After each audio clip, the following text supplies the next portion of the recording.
तदवोष्णेन तातप्यमानान् भुवि परं नाथमप्रेक्षमाणान् भुवनमान्येन च अन्येन दोष्णात् भवतु भीर्मा इति नः सान्त्वयन्तम् प्रणतवान् प्राणिनां प्राणभूतं प्रणतिप्रीणये पूर्णबोधम् तपो विद्या विरक्त्यादि सद्गुणौकाकरानहम् वादिराजगुरून् वन्दे हयग्रीवपदाश्रयान् मूकोऽपि यत्प्रसादेन मुकुन्दशयनायते राजराजायते रिक्तो राघवेन्द्रं तमाश्रये अनवद्यात्मचारित्रं वादिकद्योतभास्करम् विद्यामान्यगुरुं वन्दे विद्याविद्योतभास्वरम्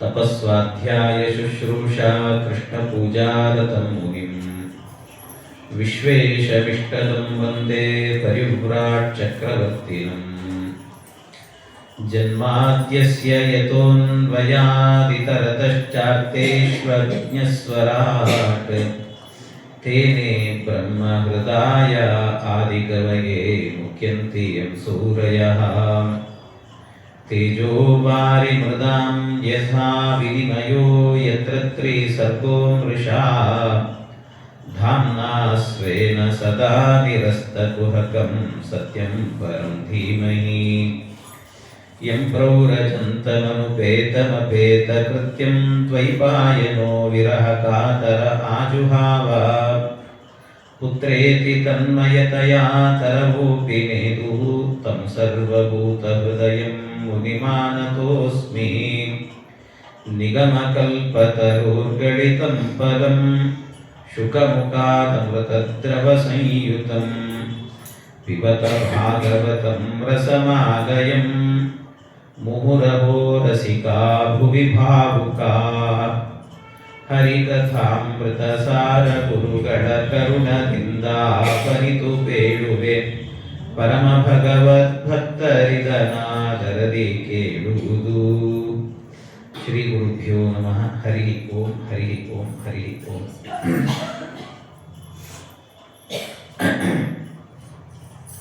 ಶ್ರೀಕೃಷ್ಣ ಪರಮಾತ್ಮ ಭಗವಂತ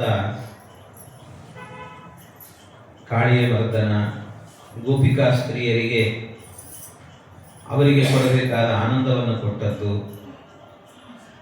ಬ್ರಾಹ್ಮಣ ಪತ್ನಿಯರಿಗೆ ತಾನು ಉಂಡು ಬ್ರಾಹ್ಮಣರ ಹೊಟ್ಟೆ ತುಂಬುವಂತೆ ಮಾಡಿ ಅವರಿಗೆ ಅನುಗ್ರಹ ಮಾಡಿದ್ದು ಭಗವಂತ. ಇಂಥ ಅನೇಕ ಅನುಗ್ರಹಗಳನ್ನು ಪರಮಾತ್ಮ ಮಾಡುತ್ತಾನೆ. ಮುಂದೆ ಸರಿಯಾಗಿ ಒಂದು ಸಂದರ್ಭದಲ್ಲಿ ಬೆಳೆ ಬಂದದ್ದನ್ನೆಲ್ಲವನ್ನು ಕೂಡ ಇಂದ್ರನಿಗೆ ಹೋಮ ಮಾಡಬೇಕು, ಇಂದ್ರನಿಗೊಂದು ಸಮರ್ಪಣೆ ಮಾಡಬೇಕು ಅಂತ ಎಲ್ಲ ಸೇರಿ ದುಡ್ಡೆಲ್ಲ ಕಲೆಕ್ಷನ್ ಮಾಡಿ ಎಲ್ಲ ಒಂದು ಹೋಮ ಮಾಡಲಿಕ್ಕೆ ಅಂತ ತಯಾರಿ ಮಾಡಿಕೊಂಡ್ರಂತೆ. ಎಲ್ಲ ತಯಾರಿ ಮಾಡಿಕೊಂಡ್ರೆ ಈ ಕೃಷ್ಣ ಬಂದು ಹೇಳಿದಂತೆ, ಇಂದ್ರನಿಗೆ ಯಾಕೆ ಹೋಮ ಮಾಡ್ತೀರಿ, ಬೇಡ ಅಂತ ಹೇಳಿದ. ಅಲ್ಲ, ನಮಗೆ ಬೆಳೆ ಬರಬೇಕಾದ್ರೆ ಮಳೆ ಬೇಕು, ಮಳೆ ಕೊಡುವವನೇ ಇಂದ್ರ. ಹಾಗಾಗಿ ಆ ಇಂದ್ರನಿಂದ ಮಳೆ ಬಂದದ್ದು ಆದ್ದರಿಂದಾಗಿ ಇಂದ್ರನಿಗೊಂದು ನೈವೇದ್ಯ ಸಮರ್ಪಣೆ ಮಾಡಬೇಕು ಅಂತ ಎಲ್ಲ ಹೇಳಿದ್ರಂತೆ. ಅದಕ್ಕೆ ಕೃಷ್ಣ ಹೇಳ್ತಾನೆ, ಇಲ್ಲ ಇಲ್ಲ, ನಮಗೆ ಮಳೆ ಎನ್ನುವಂತಹದ್ದು ಮೇಲೆ ಸುರಿತು, ಅದೆಲ್ಲ ಗೋವರ್ಧನ ಪರ್ವತದ ಮೇಲೆ ಬಿತ್ತು, ಅದು ಹರ್ಕೊಂಡು ಬಂತು. ಗೋವರ್ಧನ ಪರ್ವತದ ಮೇಲೇನೆ ಎಷ್ಟೋ ಬೆಳೆ ಸಿಗ್ತಾ ಇದೆ ನಮಗೆ. ಅಲ್ಲಿಂದ ನೀರು ಹರಿದು ಬಂದು ನಮಗೆ ಕೆಳಗೂ ಕೂಡ ಬೆಳೆಯನ್ನು ಕೊಡ್ತಾ ಇದೆ. ಹಾಗಾಗಿ ನಿಜವಾಗ್ಲೂ ನಮಗೆ ಕೊಟ್ಟದ್ದು ಯಾರು ಅಂತಂದ್ರೆ ಗೋವರ್ಧನ ಪರ್ವತ. ಆದ್ರಿಂದ ಪರ್ವತಕ್ಕೆ ಬೇಕಾದ್ರೆ ಪೂಜೆ ಮಾಡೋಣಂತೆ, ಈ ಇಂದ್ರನಿಗೆಲ್ಲ ಬೇಡ ಅಂತ ಹೇಳಿದೆ. ಅದಕ್ಕೆ ಭಗವಂತ ಇಷ್ಟು ಹೇಳಿದ್ರೆ ಆ ನಂದಗೋಪ ಬಂದು ಹೇಳಿದಂತೆ, ಕೃಷ್ಣ ನೀನು ಹೊಸದಾಗಿ ಇನ್ನೇನೇನೋ ಶುರು ಮಾಡಬೇಡ, ನಾವಿಲ್ಲಿ ತನಕ ಸಂಪ್ರದಾಯ ಅಂತ ಮಾಡ್ಕೊಂಡು ಬಂದಿದ್ದೀವಿ. ಕೆಲವರು ಇರ್ತಾರೆ ಮನೆಯಲ್ಲಿ ಕಟ್ಟ ಸಂಪ್ರದಾಯ ಅಂತ, ಕೆಲವು ಏನು ಸಂಪ್ರದಾಯವೋ ಅರ್ಥ ಆಗೋದಿಲ್ಲ. ಏನು ಅಂದ್ರೆ ಏನಿಲ್ಲ, ನಮ್ಮ ಮನೆಯಲ್ಲಿ ತಿರುಪತಿಗೆ ಹೋಗಬಾರದು ಅಂತ ಒಂದು ಪದ್ಧತಿ ಅಂದ್ಬಿಡ್ತಾರೆ. ಶ್ರೀನಿವಾಸನ್ ನೋಡಬಾರ್ದು ಅಂತ ಪದ್ಧತಿ, ದೇವರು ನೋಡಬಾರ್ದು ಅಂತ ಒಂದು ಪದ್ಧತಿ ಇರ್ತದ ಇಲ್ಲಾದ್ರೂ ಕೂಡ. ಇನ್ ಕೆಲವರಿಗಂತೂ ನಮ್ಮ ಮನೆಯಲ್ಲಿ ಲಕ್ಷ್ಮೀ ನರಸಿಂಹ ದೇವರು ನಮ್ಮ ಕುಲದೇವರು, ಅದಕ್ಕೆ ಅವ್ರನ್ನೇ ನೋಡ್ಲಿಕ್ಕೆ ಹೋಗಬಾರ್ದು ಅಂತ ಹೇಳೋದು. ಹಿಂಗೇನೇನೋ ಪದ್ಧತಿ, ಅದನ್ನ ಹೇಳಿದ್ರು ಕೇಳೋದಿಲ್ಲಂತೆ. ಅದನ್ನ ಕೇಳದೇ ಇದ್ದಾಗ ಆ ಸಂದರ್ಭ, ಇದೆಲ್ಲ ನಮ್ಮ ಸಂಪ್ರದಾಯ ಅಂತಂದ್ರೆ ಭಗವಂತ ಹೇಳ್ತಾನೆ ಇದೆಲ್ಲ ನಿಮ್ ದೊಡ್ಡ ಸಂಪ್ರದಾಯ ಅಂತ. ಭಗವಂತ ಇದೆಲ್ಲ ಸಂಪ್ರದಾಯ. ಸಂಪ್ರದಾಯ ಸಂಪ್ರಾಪ್ತ ಹಬ್ಬ ಹರಿದಿನದಿ ಹರುಷ ಹಬ್ಬಿ ಉತ್ಸವಾದಿ ಆಚರಿಸುತ್ತಿಹರು ಉತ್ಸಾಹದಿಂದ ಉಬ್ಬಿ ವರುಷ ವರುಷ ಮಳೆ ಬೆಳೆಗಳಿಗೆ ಕರುಣಿಸುವ ದೇವಾನಂದು ಹರ್ಷದಿಂದ ಪೂಜಿಸುವರಿಂದ್ರನನು ವರುಷ ದೇವನೆಂದು. ಅವನೇ ವರ್ಷದ ದೇವತೆ, ಇಂದ್ರನ್ನೇ ಪೂಜಿಸಬೇಕು, ಇದು ಸಂಪ್ರದಾಯ ಅಂತ ಅವನು ಹೇಳಿದ್ರೆ, ಅದಕ್ಕೆ ಭಗವಂತ ಹೇಳ್ತಾನೆ ಇದು ಯಾವುದು ಅಲ್ಲ. ಗಬಡಿಗಳಿಗೆ ಗೋವರ್ಧನಾದ್ರಿ ಹೇಮಾದ್ರಿ ಕಲ್ಪದ್ರುಮವು ಹಸಿರು ಹುಲ್ಲು ಹಸುಗಳಿಗೆ ಉಸಿರು ಅದಕ್ಕಿಲ್ಲ ಇಲ್ಲಿ ಶ್ರಮವು. ನಾನು ಈ ವೃಂದಾವನ ಕರ್ಕೊಂಡ್ ಬಂದದ್ದೇ ಯಾಕೆ ಅಂತಂದ್ರೆ ನಿಮ್ಮನ್ನ ಈ ಗೋವರ್ಧನ ಬೆಟ್ಟ ಇದೆ ಅಂತಲೇ ಕರ್ಕೊಂಡ್ ಬಂದಿದ್ದೆ ನಾನು. ಯಾಕೆ ಗೋವರ್ಧನ ಬೆಟ್ಟ ಇದ್ದಾಗ ಬೆಟ್ಟದ ಮೇಲೆ ಮನೆ ಕಟ್ಟೋದು ಕಷ್ಟ ಆಗಿಬಿಡ್ತದೆ, ಮೇಲೆ ಹತ್ತು ಇಳಿ ಎಲ್ಲಿ ಆಗ್ತದೆ ಇದೆಲ್ಲ, ಆದ್ರಿಂದ ಅದು ಕಷ್ಟ ಅಂತ. ಆ ಗೋವರ್ಧನ ಪರ್ವತ ಏನಿದೆಯಲ್ವಾ ಅದರ ತುಂಬಾ ಹಸು ತುಂಬಿಕೊಂಡಿದೆ, ಹಸುಗಳಿಗೆ ಬೇಕಾದಷ್ಟು ಮೇವು ಸಿಗ್ತದೆ. ಆ ಹಸುಗಳಿಗೆ ಮೇವು ಕೊಡುವಂತಹದ್ದು ಗೋವರ್ಧನ ಪರ್ವತ. ಅದರಿಂದ ಬರುವಂತ ಏನು ಗೋಮಯ ಇದೆ ಅದೇ ನಮಗೆ ಗೊಬ್ಬರವಾಗತ್ತೆ. ಎಲ್ಲವೂ ಕೂಡ ನಮಗೆ ಅನುಗ್ರಹವನ್ನು ಮಾಡ್ತಾ ಇರುವಂತಹದ್ದು ಗೋವರ್ಧನ ಪರ್ವತ. ಆದ್ರಿಂದ ನೀವೇನಾದ್ರೂ ನೈವೇದ್ಯ ಕೊಡೋದು ಅಂತ ಇದ್ರೆ ಗೋವರ್ಧನ ಪರ್ವತಕ್ಕೆ ನೈವೇದ್ಯ ಕೊಡಬೇಕು ಅಂದ ಕೃಷ್ಣ. ಇವರು ಹೇಳಿದ್ರು ಇಲ್ಲ ಇಲ್ಲ ಕೃಷ್ಣ ಬೇಡ, ಇದು ನಮ್ಮ ಸಂಪ್ರದಾಯ ಮುರಿಬಾರದು ಅಂತ. ಕೃಷ್ಣ ಹೇಳಿದ ಯಾವ ಸಂಪ್ರದಾಯವೂ ಇಲ್ಲ, ನಾನು ಹೇಳಿದ್ದನ್ನು ಕೇಳಲಿಲ್ಲ ಯಾರು ಅಷ್ಟು ಸುಲಭವಾಗಿ. ಕೊನೆ ಕೃಷ್ಣ ಒಂದು ಉಪಾಯ ಮಾಡಿದಂತೆ, ಒಂದು ಹೇಳ್ತೀನಿ ಕೇಳಿ. ಇಲ್ಲಿ ತನಕಲೂ ಕೂಡ ನೀವೆಲ್ಲ ಸೇರಿ ಇಂದ್ರನಿಗೆ ಹೋಮ ಮಾಡಿದ್ದೀರಿ, ಇಂದ್ರನಿಗೆ ನೈವೇದ್ಯ ಮಾಡಿದ್ದೀರಿ. ಒಂದು ದಿವಸವಾದರೂ ಕೂಡ ಇಂದ್ರ ಬಂದು ನೈವೇದ್ಯ ನನಗೆ ಕೊಡಿ ಅಂತ ತಗೊಂಡು ಹೋಗಿದ್ದಾನೆ ಏನಾದ್ರು? ಇಲ್ಲ ಅಂದ್ರು. ನಾನು ಹೇಳ್ತೀನಿ ಕೇಳಿ, ಗೋವರ್ಧನ ಪರ್ವತದ ಎದುರಿಗೆ ನೀವೇನೇನು ಪದಾರ್ಥಗಳನ್ನು ಮಾಡಿದ್ದೀರೋ ಎಲ್ಲಾ ನೈವೇದ್ಯಕ್ಕೆ ತಂದಿಡಿ. ನೀವು ಅದನ್ನ ತಂದಿಟ್ರಿ ಅಂತ ಆದ್ರೆ ಇಡೀ ನೈವೇದ್ಯವನ್ನ ಗೋವರ್ಧನ ಪರ್ವತವೇನೆ ತನ್ನ ಹೊಟ್ಟೆ ಒಳಗೆ ಹಾಕೊಡ್ತದೆ. ಬೇಕಾದ್ರೆ ನೋಡಿ, ಚಾಲೆಂಜ್ ಅಲ್ಲ ಭಗವಂತ. ಇಷ್ಟು ಹೇಳಿದ ಕೂಡಲೇ ಎಲ್ರಿಗೂ ಒಂದು ಕುತೂಹಲ ಹುಟ್ಟಿಬಿಡ್ತು. ಯಾಕೆ ಅಂದ್ರೆ ನಮ್ಮ ಜನಕ್ಕೆ ಏನು ಅಂತಂದ್ರೆ ಕುತೂಹಲ ಇದ್ರೆ ಜಾಸ್ತಿ ಬರ್ತಾರೆ. ಏನೋ ಒಂದು ಗಣಪತಿ ಗುಡಿಯದೆ ಏನೋ ಬೆಳಿಗ್ಗೆ ಒಂದು ದರ್ಶನ ಮಾಡ್ರಿ, ದೇವ್ರು ನೋಡ್ರಿ, ನೋಡಲ್ಲ ನಾವು ಅಂತ. ಇಲ್ಲ, ಆ ಗಣಪತಿ ಹಾಲು ಕುಡಿತಾನೆ ಅಂದ್ಬಿಟ್ರೆ ಕ್ಯೂ ನಿಂತು ಬಿಡ್ತಾರೆ ಜನ. ಹಂಗೆ ಭಗವಂತ ಒಂದು ಕ್ಯೂರಿಯಾಸಿಟಿ ಹುಟ್ಟಿಸಿದೆ ಎಲ್ರಿಗೂ ಕೂಡ. ಆ ಕ್ಯೂರಿಯಾಸಿಟಿಯಿಂದ ಎಲ್ಲರೂ ಕೂಡ ನೈವೇದ್ಯಗಳನ್ನ ಮನೆಯಿಂದ ಮಾಡ್ಕೊಂಡು ಬಂದ್ರಂತೆ. ಮಾಡ್ಕೊಂಡು ಬಂದ್ರೆ ಭಗವಂತ ಇಡೀ ಪರ್ವತದ ಒಳಗೆ ಅವನೇ ಕೂತಿದ್ದಾನೆ, ದೇವರೇ ಕೂತಿದ್ದಾನೆ. ಅವನೇ ಏನ್ ಮಾಡಿದಂತೆ ಎಲ್ಲಾ ನೈವೇದ್ಯವನ್ನ ತಂದಿಟ್ಟು, ಕೃಷ್ಣ ನೋಡು ನಿನ್ನ ನಂಬಿ ಬಂದಿದ್ದೇವೆ, ಇವತ್ತು ಆ ಪರ್ವತ ತಿನ್ಬೇಕು, ಇಲ್ಲ ಅಂದ್ರೆ ನೋಡು ಅಂತ ಎಲ್ಲ ನಿನ್ನ ನಂಬ್ಕೊಂಡು ಬಂದಿದ್ದೇವೆ ಅಂತ ಹೇಳಿದ್ರು. ಕೃಷ್ಣ ಹೇಳಿದ ನನ್ನ ನಂಬಿದ ಮೇಲೆ ನಿಮಗೇನಾಗಲ್ಲ, ನೋಡ್ತಾ ಇರಿ ಅಂತಂದ. ಇಡೀ ಪರ್ವತವೇನೆ ಮನುಷ್ಯ ಬಾಯಿ ತೆಗೆದಂತೆ ಎರಡು ಹೋಳಾಯ್ತಂತೆ. ಎಲ್ಲಾ ನೈವೇದ್ಯವನ್ನು ಕೂಡ ಒಳಗೆ ಹಾಕೊಳ್ತಂತೆ. ಎಲ್ಲ ತಿಂದು ಕೂಡ್ಲೇನೆ ಎಲ್ಲ ಗಾಬರಿಯಾಗಿ ನಿಂತುಕೊಂಡ್ರು. ಎಲ್ಲ ಕೃಷ್ಣ ಏನೋ ಇದು ಅದ್ಭುತ ಅದ್ಭುತ ಅಂದ್ರು. ಕೃಷ್ಣನಿಗೆ ಜೈಕಾರ ಹಾಕ್ತಾ ಇದ್ರೆ ಈ ವಿಚಾರ ಮೇಲಿರುವ ಇಂದ್ರನಿಗೆ ಗೊತ್ತಾಯ್ತು. ಇಂದ್ರನಿಗೆ ಗೊತ್ತಾಗಿ ಇಂದ್ರ ಹೇಳ್ತಾನೆ, ಸಿಟ್ಟು ಬಂತವನಿಗೆ. ಪ್ರತಿ ವರ್ಷ ನನಗೆ ಕೊಡ್ತಾ ಇದ್ದಂತ ನೈವೇದ್ಯವನ್ನ ಯಾರೋ ಒಬ್ಬ ದನ ಕಾಯೋ ಹುಡುಗನ ಮಾತನ್ನ ಕೇಳಿಕೊಂಡು ಗೋವರ್ಧನ ಪರ್ವತಕ್ಕೆ ಕೊಟ್ರಲ್ಲ, ಇವರಿಗೆ ಮಾಡ್ತೇನೆ ನಿಲ್ಲು ಅಂತ ಧಾರಾಕಾರವಾದಂತ ಮಳೆ ಬರೆಸಿದಂತೆ. ಎಂಥ ಮಳೆ ಅಂತೀರಿ, ಒಂದೊಂದು ಹನಿಗಳು ಕೂಡ ಆನೆ ಸೊಂಡ್ಲಿನ ಗಾತ್ರ ಇತ್ತಂತೆ, ಒಂದೊಂದು ಮಳೆ ಹನಿ. ಅಂಥ ಗಾತ್ರದ ಮಳೆಯನ್ನು ಬರೆಸಿದಂತೆ. ಎಲ್ಲ ಹೆದರಿದ್ರು. ಒಂದ್ಸರ್ತಿ ಊರೇ ಕೊಚ್ಚಿ ಹೋಗುತ್ತೆ, ನಾವು ಹೋಗಿಬಿಡುತ್ತೇವೆ ಅಂತ. ಇಷ್ಟು ಹೇಳುವಾಗ ಕೃಷ್ಣನ ಹತ್ರಕ್ಕೆ ಬಂದು ಹೇಳಿದ್ರು, ಕೃಷ್ಣ ನೀನ್ ಹೇಳಿದೆ ಅಂತ ನೈವೇದ್ಯ ಕೊಟ್ಟುಬಿಟ್ವಿ ನಾವು, ನೋಡು ಇಂದ್ರನಿಗೆ ಸಿಟ್ಟು ಬಂದಿದೆ, ನಿನ್ನನ್ನು ನಂಬಿ ನಾವು ಕೆಟ್ಟವೆಲ್ಲೋ ಅಂದ್ರೆ ಭಗವಂತ ಹೇಳ್ತಾನೆ, ನಂಬಿ ಕೆಟ್ಟವರಿಲ್ಲವೋ ರಂಗಯ್ಯ. ದೇವರನ್ನು ನಂಬಿದವರು ಯಾರಾದ್ರೂ ಕೆಡ್ತಾರೆ ಜೀವನದಲ್ಲಿ? ಇಲ್ಲವೇ ಇಲ್ಲ. ಭಗವಂತ ಹೇಳಿದ, ನನ್ನನ್ನ ನಂಬಿದ ಮೇಲೆ ನೀನು ಕೆಡಕಾಗೋದಕ್ಕೆ ಬಿಡೋದೇ ಇಲ್ಲ. ನಮೇ ಭಕ್ತ ಪ್ರಣಶ್ಯತಿ, ಅವನಿಗೆ ನಾಶ ಇಲ್ಲ, ನಾನ್ ನೋಡಿಕೊಳ್ತೇನೆ ಅಂತ ಪರಮಾತ್ಮ ಇಡೀ ಗೋವರ್ಧನ ಪರ್ವತವನ್ನೇ, ಎಷ್ಟು ದೊಡ್ಡ ಪರ್ವತ ಅದು ಅಂತ ಹೇಳಿದ್ರೆ ಅದು ಸುಮಾರು ಹೇಗಿದ್ರೆ ಉದ್ದ 300 ಕಿಲೋಮೀಟರ್ ಇತ್ತು, ಅಡ್ಡ 300 ಕಿಲೋಮೀಟರ್ ಇತ್ತಂತೆ. ಅಷ್ಟು ದೊಡ್ಡದಾದ ಪರ್ವತವನ್ನ, ಇಡೀ ಪರ್ವತವನ್ನ ಬರೀ ಒಂದು ಕಿರುಗರಡಲ್ಲಿ ಮೇಲೆ ಎತ್ತಿಬಿಟ್ಟನಂತೆ ಭಗವಂತ. ಪರ್ವತವನ್ನೇ ಕಿರುಗರಡಲ್ಲಿ ಎತ್ತಿ ಅದರ ಕೆಳಗಡೆ ಎಲ್ಲ ನಿಮ್ಗೆ ಆಶ್ರಯ ಕೊಡ್ತೀನಿ ಬನ್ನಿ ಬನ್ನಿ ಅಂತ ಕಿರುಗರಡಲ್ಲಿ ಪರ್ವತ ಹಿಡಿದಿದ್ದಾನೆ ಭಗವಂತ. ಅದರ ಜೊತೆಗೆ ಒಂದು ಕೈಯಲ್ಲಿ ವೇಣುನಾದವನ್ನ ಮಾಡುತ್ತಿದ್ದಾನಂತೆ. ಆ ವೇಣುನಾದವನ್ನ ಮಾಡುವಾಗ ಸುಮಾರು 7 ದಿವಸ ಪರ್ವತವನ್ನು ಕಿರುಗರಡಲ್ಲಿ ಹಿಡಿದ್ರೆ ವೇಣುನಾದವನ್ನ ಕೇಳ್ತಾ ಇದ್ದಂತ ಎಲ್ಲರಿಗೂ ಕೂಡ ಹಸಿವು, ನೀರಡಿಕೆ, ಬಾಯಾರಿಕೆ ಯಾವುದೂ ಇಲ್ಲ. ಯಾವುದೂ ಇಲ್ಲದಂತೆ 7 ದಿನಗಳು ಕೂಡ 7 ನಿಮಿಷದಂತೆ ಕಳೆದೋಯ್ತು. 7 ನಿಮಿಷ ಮಾಡಿಟ್ಬಿಟ್ಟ ಭಗವಂತ. ಅದನ್ನು ಎತ್ತಿದಾಗ ಎಂಥ ಅದ್ಭುತ ಅಂತಂದ್ರೆ ಪರಮಾತ್ಮನದ್ದು. ಗೋವರ್ಧನ ಪರ್ವತ ಎತ್ತಿದ್ನಲ್ಲ, ಆ ಪರ್ವತ ಎತ್ತಿದರೆ ಅದರಲ್ಲಿ ಅನೇಕ ಅನುಸಂಧಾನಗಳನ್ನು ಕೊಟ್ಟಿದ್ದಾರೆ. ಒಬ್ಬೊಬ್ಬರಿಗೆ ಒಂದೊಂದು ರೀತಿಯ ಆನಂದವನ್ನ ಕೊಟ್ಟಂತೆ. ಅಲ್ಲಿ ಆ ಪರ್ವತ ಹಿಡಿದು ನಿಂತಾಗ ಕಿರುಬೆರಳಲ್ಲಿ ಯಶೋದೆ ಇದ್ದಂತೆ. ಯಶೋದೆ ಅಲ್ಲಿ ಕೆಳಗಿದ್ದವರ ಹತ್ರ ಎಲ್ಲರ ಹತ್ರ ಹೋಗೋದಂತೆ, ಪ್ರತಿಯೊಬ್ಬರ ಹತ್ರ ಹೋಗಿ ಮಾತಾಡಿಸೋದಂತೆ, ಪರಿಚಯ ಮಾಡ್ಕೊಂಡು ಕೇಳೋದು. ಆ ಪರ್ವತ ಕಿರುಬೆರಳಲ್ಲಿ ಹಿಡಿದನಲ್ಲ, ಯಾರು ಗೊತ್ತಾ ಅಂತ ಕೇಳೋದಂತೆ. ಗೊತ್ತು ಅಂದ್ರೂ ಬಿಡೋದಿಲ್ಲ. ನನ್ನ ಮಗ ಅಂತ ಹೇಳಿ ಬರ್ತಿದ್ದಂತೆ. ಅವಳಿಗೆ ನನ್ನ ಮಗ ಅಂತ ಹೇಳೋದ್ರಲ್ಲೇ ಒಂದು ಆನಂದವನ್ನು ಕೊಟ್ಟನಂತೆ ಅವಳಿಗೆ. ಇನ್ನು ಕೆಲವರೆಲ್ಲ ವಯಸ್ಸಾದಂತ ಮುದುಕರಿದ್ರಂತೆ. ಆ ವಯಸ್ಸಾದ ಮುದುಕರು ಬರಬೇಕಾದ್ರೆ ನಡಿಲಿಕ್ಕೆ ಕಷ್ಟ ಅಂತ ಹೇಳಿಕೊಂಡು ವಾಕಿಂಗ್ ಸ್ಟಿಕ್ ಹಿಡ್ಕೊಂಡೇ ಬಂದಿದ್ರಂತ.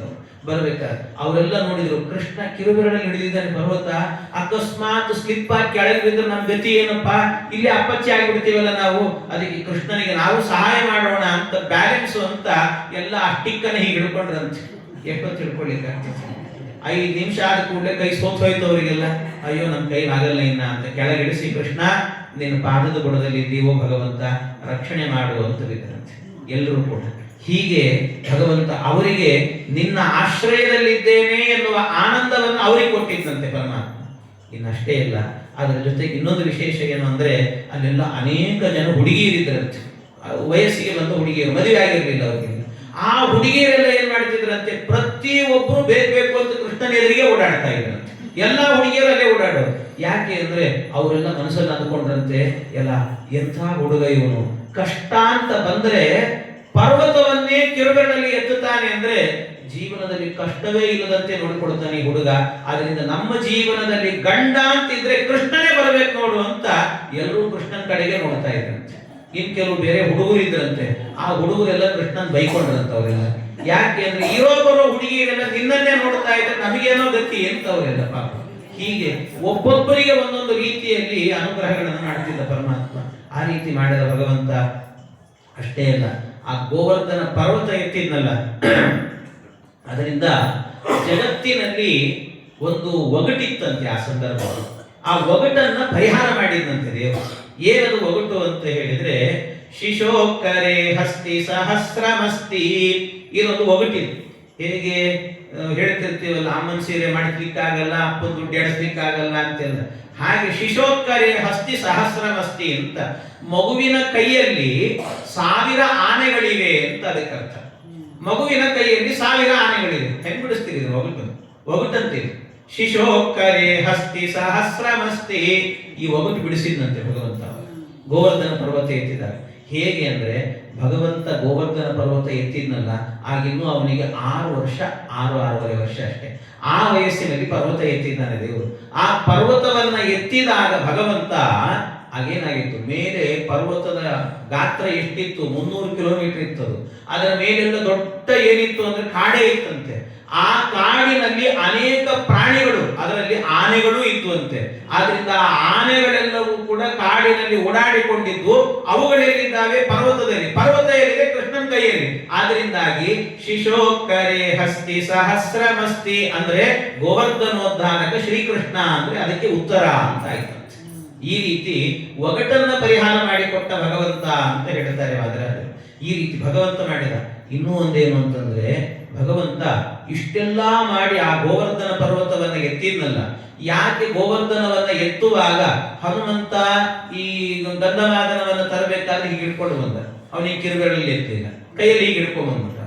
ಅದೇ ರೀತಿಯಲ್ಲಿ ಕೃಷ್ಣನು ಕೂಡ ಹೀಗೆ ಹಿಡ್ಕೊಂಡು ನಿಲ್ಬೋದಿತ್ತಲ್ಲ, ಯಾಕೆ ಕಿರುಬೆರಳಲ್ಲೇ ಯಾಕೆ ಹಿಡ್ಕೊಂಡ ಅವನು, ಬೇರೆ ಕೈಯಲ್ಲೇ ಹಿಡ್ಕೊಂಡ್ಬಿಡ್ಬೋದಿತ್ತಲ್ಲ, ಅಂದ್ರೆ ಹನುಮಂತನಂತೆ ಮಾಡ್ಬೋದಿತ್ತಲ್ವಾ ಅಂದ್ರೆ ಭಗವಂತ ಯಾಕೆ ಹಾಗೆ ಮಾಡಿದ ಅನ್ನೋದಕ್ಕೆ ಲೀಲಾಶುಕ ಅನ್ನುವಂಥ ಕವಿ ಬಹಳ ಸುಂದರವಾಗಿ ಅದನ್ನು ವರ್ಣನೆ ಮಾಡ್ತಾನೆ. ಲೀಲಾಶುಕ ಹೇಳ್ತಾನೆ ನೋಡಿ, ಯಾಕೆ ಆ ರೀತಿ ಮಾಡಿದ್ದು ಭಗವಂತ ಅಂತಂದ್ರೆ, ಈ ಬೆರಳುಗಳಿದ್ದಾವಲ್ಲ, ಈ ಬೆರಳುಗಳಲ್ಲಿ ಎಲ್ಲಾ ಬೆರಳುಗಳಲ್ಲೂ ಕೂಡ ಕಿರುಬೆರಳಿದೆ ಅಲ್ವಾ, ಅದು ದೇವರ ಬಳಿಯಲ್ಲಿ ಹೋಗಿ ಪ್ರಾರ್ಥನೆ ಮಾಡಿತಂತ. ಅವನ ಕಲ್ಪನೆ ನೋಡಿ ಎಷ್ಟು ಚೆನ್ನಾಗಿದೆ. ಅವನು ದೇವರ ಬಳಿಯಲ್ಲಿ ಕಿರುಬೆರಳಲ್ಲಿ ಹೋಗಿ ಪ್ರಾರ್ಥನೆ ಮಾಡಿತಂತೆ. ಏನು ಪ್ರಾರ್ಥನೆ ಮಾಡಿತು ಅಂದ್ರೆ, ಅದು ಹೇಳಿತಂತೆ, ಕೃಷ್ಣ ಎಲ್ಲಾ ಬೆರಳುಗಳಿಗೂ ಕೂಡ ಒಂದೊಂದು ಸ್ಥಾನ ಅಂತ ಕೊಟ್ಟಿದ್ದೀಯೋ, ಓಕೆ, ನನಗೆ ಮಾತ್ರ ಸ್ಥಾನ ಇಲ್ಲಲ್ಲೋ ಕೃಷ್ಣ. ಯಾಕೆ ಅಂದ್ರೆ ನೋಡಿ, ಹೆಬ್ಬೆರಳು ಇದೆಯಲ್ವಾ, ಹೆಬ್ಬೆರಳು ಯಾರಾದ್ರೂ ಎದುರಿಗೆ ಬಂದ್ರೆ ಏನು ಅಂತ ಹೀಗೆ ನಿಲ್ತದ, ಕೇಳಲಿಕ್ಕೆ ನಿಲ್ತದ, ಅದಕ್ಕೊಂದು ಸ್ಥಾನ ಇದೆ. ಮತ್ತೆ ಅಷ್ಟೇ ಇಲ್ಲ, ಎಲ್ಲರಿಗಿಂತ ಅದು ಗಟ್ಟಿ, ಅದು ಒಂದು ಅದಕ್ಕೆ ಅಹಂಕಾರ. ಅದ್ರ ಇನ್ನೊಂದು ಇದು ತೋರು ಬೆರಳು ಅಂತ, ಈ ತೋರು ಬೆರಳು ಇದೆ, ಯಾರಾದ್ರೂ ತಪ್ಪು ಮಾಡಿದ್ರೆ ನೀನು ಅಂತ ತೋರಿಸ್ಲಿಕ್ಕೆ ಅದಕ್ಕೂ ಒಂದು ಮಹತ್ವ ಇದೆ, ಅದು ಹೋಗುತ್ತೆ, ಕೆಲಸ ಮಾಡುತ್ತೆ. ಈ ಮಧ್ಯದ ಬೆರಳು ಇದೆಯಲ್ಲ, ಅದಕ್ಕಂತೂ ನಾನು ಎಲ್ಲರಿಗಿಂತಲೂ ಕೂಡ ಎತ್ತರದವನು ಅನ್ನುವ ದುರಹಂಕಾರ ಅದಕ್ಕೆ. ಇನ್ನು ಈ ಅನಾಮಿಕ ಅನ್ನುವ ಬೆರಳಿದೆ, ಈ ಅನಾಮಿಕ ಬೆರಳಿದೆ ಅಲ್ವಾ, ಈ ಅನಾಮಿಕ ಬೆರಳು ಏನು ಅಂದ್ರೆ, ನೀವು ಜಗತ್ತಿನಲ್ಲಿ ಏನು ಬಂಗಾರದ ಒಡವೆ ಮಾಡಿಸಿದ್ರು ಅದಕ್ಕೆ ಸನ್ಮಾನ ಮಾಡ್ತೇವೆ, ಅದಕ್ಕೆ ಸನ್ಮಾನ. ಆದ್ರೆ ಈ ಕಿರುಬೆರಳಿದೆ ಅಲ್ವಾ, ಕಿರುಬೆರಳಿಗೆ ಸ್ಥಾನವೇ ಇಲ್ಲ, ಮರ್ತೇ ಬಿಟ್ಟಿದ್ದಾರೆ ಜನ, ಇಲ್ವೇ ಇಲ್ಲ ಅಂತ. ಸಣ್ಣ ಮಕ್ಕಳಿದ್ದಾಗ ಸಾಲಿ ಒಳಗೆ ತೋರಿಸಿರ್ತಾರೆ ಹಿಂಗಷ್ಟೇ, ಆಮೇಲೆ ನನ್ನನ್ನು ಮರ್ತು ಬಿಡ್ತಾರೆ ಅಂತ ಅನ್ಕೊಡ್ತಾರೆ. ಅದಕ್ಕೆ ನನಗೆ ಇನ್ನೂ ಸ್ಥಾನವೇ ಇಲ್ಲಲ್ಲ, ನನಗೂ ಒಂದು ಸ್ಥಾನ ಕೊಡು ಕೃಷ್ಣ ಅಂತ ಆ ಕಿರುಬೆರಳು ಕೇಳಿಕೊಡುತ್ತಂತೆ. ಭಗವಂತ ಹೇಳ್ತಾನೆ, ಯಾರು ನನ್ನ ಪ್ರಾರ್ಥನೆ ಮಾಡ್ತೀರೋ ಅವರನ್ನು ಉದ್ಧಾರ ಮಾಡ್ತೇನೆ ಅಂತ ಹೇಳೋದಕ್ಕೋಸ್ಕರವಾಗಿ ಕಿರುಬೆರಳು ನನ್ನ ಪ್ರಾರ್ಥನೆ ಮಾಡಿದೆ. ಆದ್ರಿಂದ ಎಲ್ಲಾ ಬೆರಳುಗಳನ್ನ ಮಡಚಿ ಕಿರುಬೆರಳಿಂದ ಪರಮಾತ್ಮ ಭಗವಂತ ಆ ಬೆಟ್ಟವನ್ನ ಎತ್ತಿದ ಅಂತ ಹೇಳ್ತಾರೆ. ಪ್ರಾರ್ಥನೆ ಮಾಡಿದವರನ್ನು ಉದ್ಧಾರ ಮಾಡ್ತೀನಿ ಅನ್ನೋದನ್ನು ತೋರಿಸಿಕೊಟ್ಟಂತೆ ದೇವರು. ಹೀಗೆ ಗೋವರ್ಧನ ಪರ್ವತವನ್ನ ಎತ್ತಿದಾಗಲೇ ಅನೇಕ ಲೀಲೆಗಳನ್ನು ತೋರಿಸಿದ್ದಾರೆ. ಇದ್ರ ಜೊತೆಗೆ ಇನ್ನೊಂದು ತೋರಿಸಿದಂತೆ ಪರಮಾತ್ಮ, ಏನು ಅಂದ್ರೆ, ಪ್ರತಿನಿತ್ಯ ನೀವು ದೇವರನ್ನು ಪೂಜೆ ಮಾಡ್ತೀರಲ್ವಾ, ದೇವರನ್ನ ಪೂಜೆ ಮಾಡಬೇಕಾದ್ರೆ ಗೋವರ್ಧನವನ್ನ ಎತ್ತಿದ ಕೃಷ್ಣ ಅಂತ ಅನುಸಂಧಾನ ಮಾಡಿ ಪೂಜೆ ಮಾಡ್ರಿ ಅಂತ ಹೇಳಿ. ಏನಾದ್ರೂ ಹಿನ್ನೆಲೆ ಅಂತಂದ್ರೆ, ಈ ಹಿಂದೆ ಎಲ್ಲ ಮನೆಗಳಲ್ಲಿ ದೇವರ ಪೆಟ್ಟಿಗೆ ಅಂತ ಸಂಪುಷ್ಟ ಅಂತ ಇರ್ತಿತ್ತು. ಆ ಸಂಪುಷ್ಟಗಳೆಲ್ಲ ಹೇಗಿರ್ತಿತ್ತು ಅಂದ್ರೆ, ಹಿಂದೆ ಎಲ್ಲ ಡಬ್ಬಿ ಕೆಳಗಡೆ ಇರ್ತಿತ್ತು, ಅದರ ಮುಚ್ಚಳ ಮೇಲ್ಗಡೆ ಈ ಗೋಪುರದಂತೆ ಇರೋದು, ಮೇಲ್ಗಡೆ ಗೋಪುರದಂತೆ ಆ ರೀತಿ ಇರಬೇಕು. ಅಂದ್ರೆ ಈ ಭಗವಂತನು ಕೂಡ ಏನ್ ಮಾಡಿದ ಅಂದ್ರೆ, ಪರ್ವತವನ್ನ ಎತ್ತಿದ್ನಲ್ಲ, ಎತ್ತಿದಾಗ ಏನಾಯ್ತಂತೆ, ಕೆಳಗಡೆ ಹಳ್ಳ ಆಯ್ತು. ನೀವು ಒಂದು ಕಲ್ಲು ಭೂಮಿ ಒಳಗೆ ಸಿಗಾಕೊಂಡಿದ್ರೆ ಹೊರಗೆ ತೆಗೆದ್ರೆ ಅಷ್ಟು ಜಾಗ ಹಳ್ಳ ಆಗ್ತದೆ. ಹಂಗೆ ಪರ್ವತವನ್ನ ಎತ್ತಿದಾಗ ಭಗವಂತ ಅಷ್ಟೂ ಜಾಗ ಹಳ್ಳ ಆಗಿತ್ತಂತೆ. ಅದು ದೇವರ ಪೆಟ್ಟಿಗೆ ಅಂತ ಇರೋದು. ಪರ್ವತ ಎನ್ನುವುದಿದೆಯಲ್ಲ, ಅದರ ಮುಚ್ಚಳದಂತೆ ಇತ್ತಂತೆ. ಅಂದ್ರೆ ನಿತ್ಯದಲ್ಲೂ ಕೂಡ ನನ್ನನ್ನ ನಿಮ್ಮ ಸಂಪುಷ್ಟದಲ್ಲಿ ಇಟ್ಟು ನನ್ನ ಪೂಜೆ ಮಾಡಿ ಅನ್ನೋದನ್ನು ಕೂಡ ಭಗವಂತ ತೋರಿಸಿಕೊಟ್ಟಂತೆ, ಗೋವರ್ಧನೋದ್ಧಾರಕನಾಗಿ ಭಗವಂತ ಅಂತ. ಹೀಗೆ ಅನೇಕ ಅನುಸಂಧಾನಗಳನ್ನು ಕೊಡ್ತಾರೆ. ಈ ರೀತಿ ಪರಮಾತ್ಮ ಪರ್ವತವನ್ನ ಎತ್ತಿ ಇಷ್ಟು ಮಾಡುತ್ತಾ ಇರುವಾಗ ಧಾರಾಕಾರ ಮಳೆ ಬರೆಸ್ತಾ ಇರುವಂತ ಇಂದ್ರನಿಗೆ ಅವಮಾನ ಆಯ್ತು. ಎಲ್ಲ ನಾನು ಇಷ್ಟು ಮಾಡಿದ್ರು ಕೂಡ ಆ ಕೃಷ್ಣ ರಕ್ಷಣೆ ಮಾಡುತ್ತಾ ಇದ್ದಾನೆ ಅಂದ್ರೆ, ಇವನು ಸಾಮಾನ್ಯ ಅಲ್ಲ ವ್ಯಕ್ತಿ, ಇವನು ಯಾರು, ಸಾಕ್ಷಾತ್ ಜಗದೊಡೆಯ ಭಗವಂತ ಅಂತ ಆ ಅನುಸಂಧಾನ ಬಂತವನಿಗೆ ತತ್ವಜ್ಞಾನ ಬಂತು. ತತ್ವಜ್ಞಾನ ಬಂದು ಕೂಡ್ಲೇನೆ ಭಗವಂತನ ಬಳಿಗೆ ಬರಬೇಕು ಅಂತ ಆಗ ಅಂದುಕೊಡುತ್ತಾನೆ. ಯಾಕೆ ಅಂದ್ರೆ, ಇಂದ್ರನಿಗೆ ಹೇಳುವಾಗ ಒಂದು ಮಾತು ಹೇಳ್ತಾರೆ, ಅವನಿಗೆ ಒಂದಲ್ಲ ಎರಡಲ್ಲ, ಎಷ್ಟು ಕಣ್ಣಿದೆ ಅಂದ್ರೆ ಮೈತುಂಬ ಕಣ್ಣೆ ಅಂತ, ಅವನಿಗೊಂದು ಶಾಪ ಇದೆ, ಅದರಿಂದಾಗಿ ಮೈತುಂಬ ಕಣ್ಣು ಅಂತ. ಲಕ್ಷ್ಮೀದೇವಿ ಹೇಳುವಾಗ ಒಬ್ಬೊಬ್ಬರಿಗೆ ಒಂದೊಂದನ್ನು ಹೇಳ್ತಾರೆ. ರವಿಯ ನೊಲ್ಲೆ ನೋವ ಉರಿದು ಮೂಡುವನ, ಚಂದ್ರನ ನೊಲ್ಲೆ ನೋವ ಯಾಕೆ ಅಂದ್ರೆ ಕಳೆಗುಂದುವವ, ಇಂದ್ರನ ನೊಲ್ಲೆ ನೋವ ಮೈಯೆಲ್ಲ ಕಣ್ಣಿನವ ಅಂತ ಹೇಳ್ತಾರೆ. ಹಾಗೆ ಮೈಯೆಲ್ಲ ಕಣ್ಣಂತೆ. ಆದ್ರೆ ಅಷ್ಟು ಕಣ್ಣಿದ್ರೂ ಕೂಡ ಐಶ್ವರ್ಯ ಬರ್ತದಲ್ವ, ಐಶ್ವರ್ಯ ಬಂದಾಗ ಆಗ ಮರ್ತು ಹೋಗ್ತದಂತೆ, ನಮ್ಗೆ ಮರ್ತು ಬಿಡ್ತದೆ. ಕಣ್ಣಿದೆ ಅನ್ನೋದೇ ಮರ್ತು ಬಿಡ್ತದೆ, ದೇವರು ಅನ್ನೋದನ್ನೇ ಮರ್ತು ಬಿಡ್ತೀವಂತೆ. ಅದರಿಂದ ದೇವರು ಕಾಣಿಸೋದಿಲ್ಲ ಅಂತ ಹೇಳ್ತಾರೆ.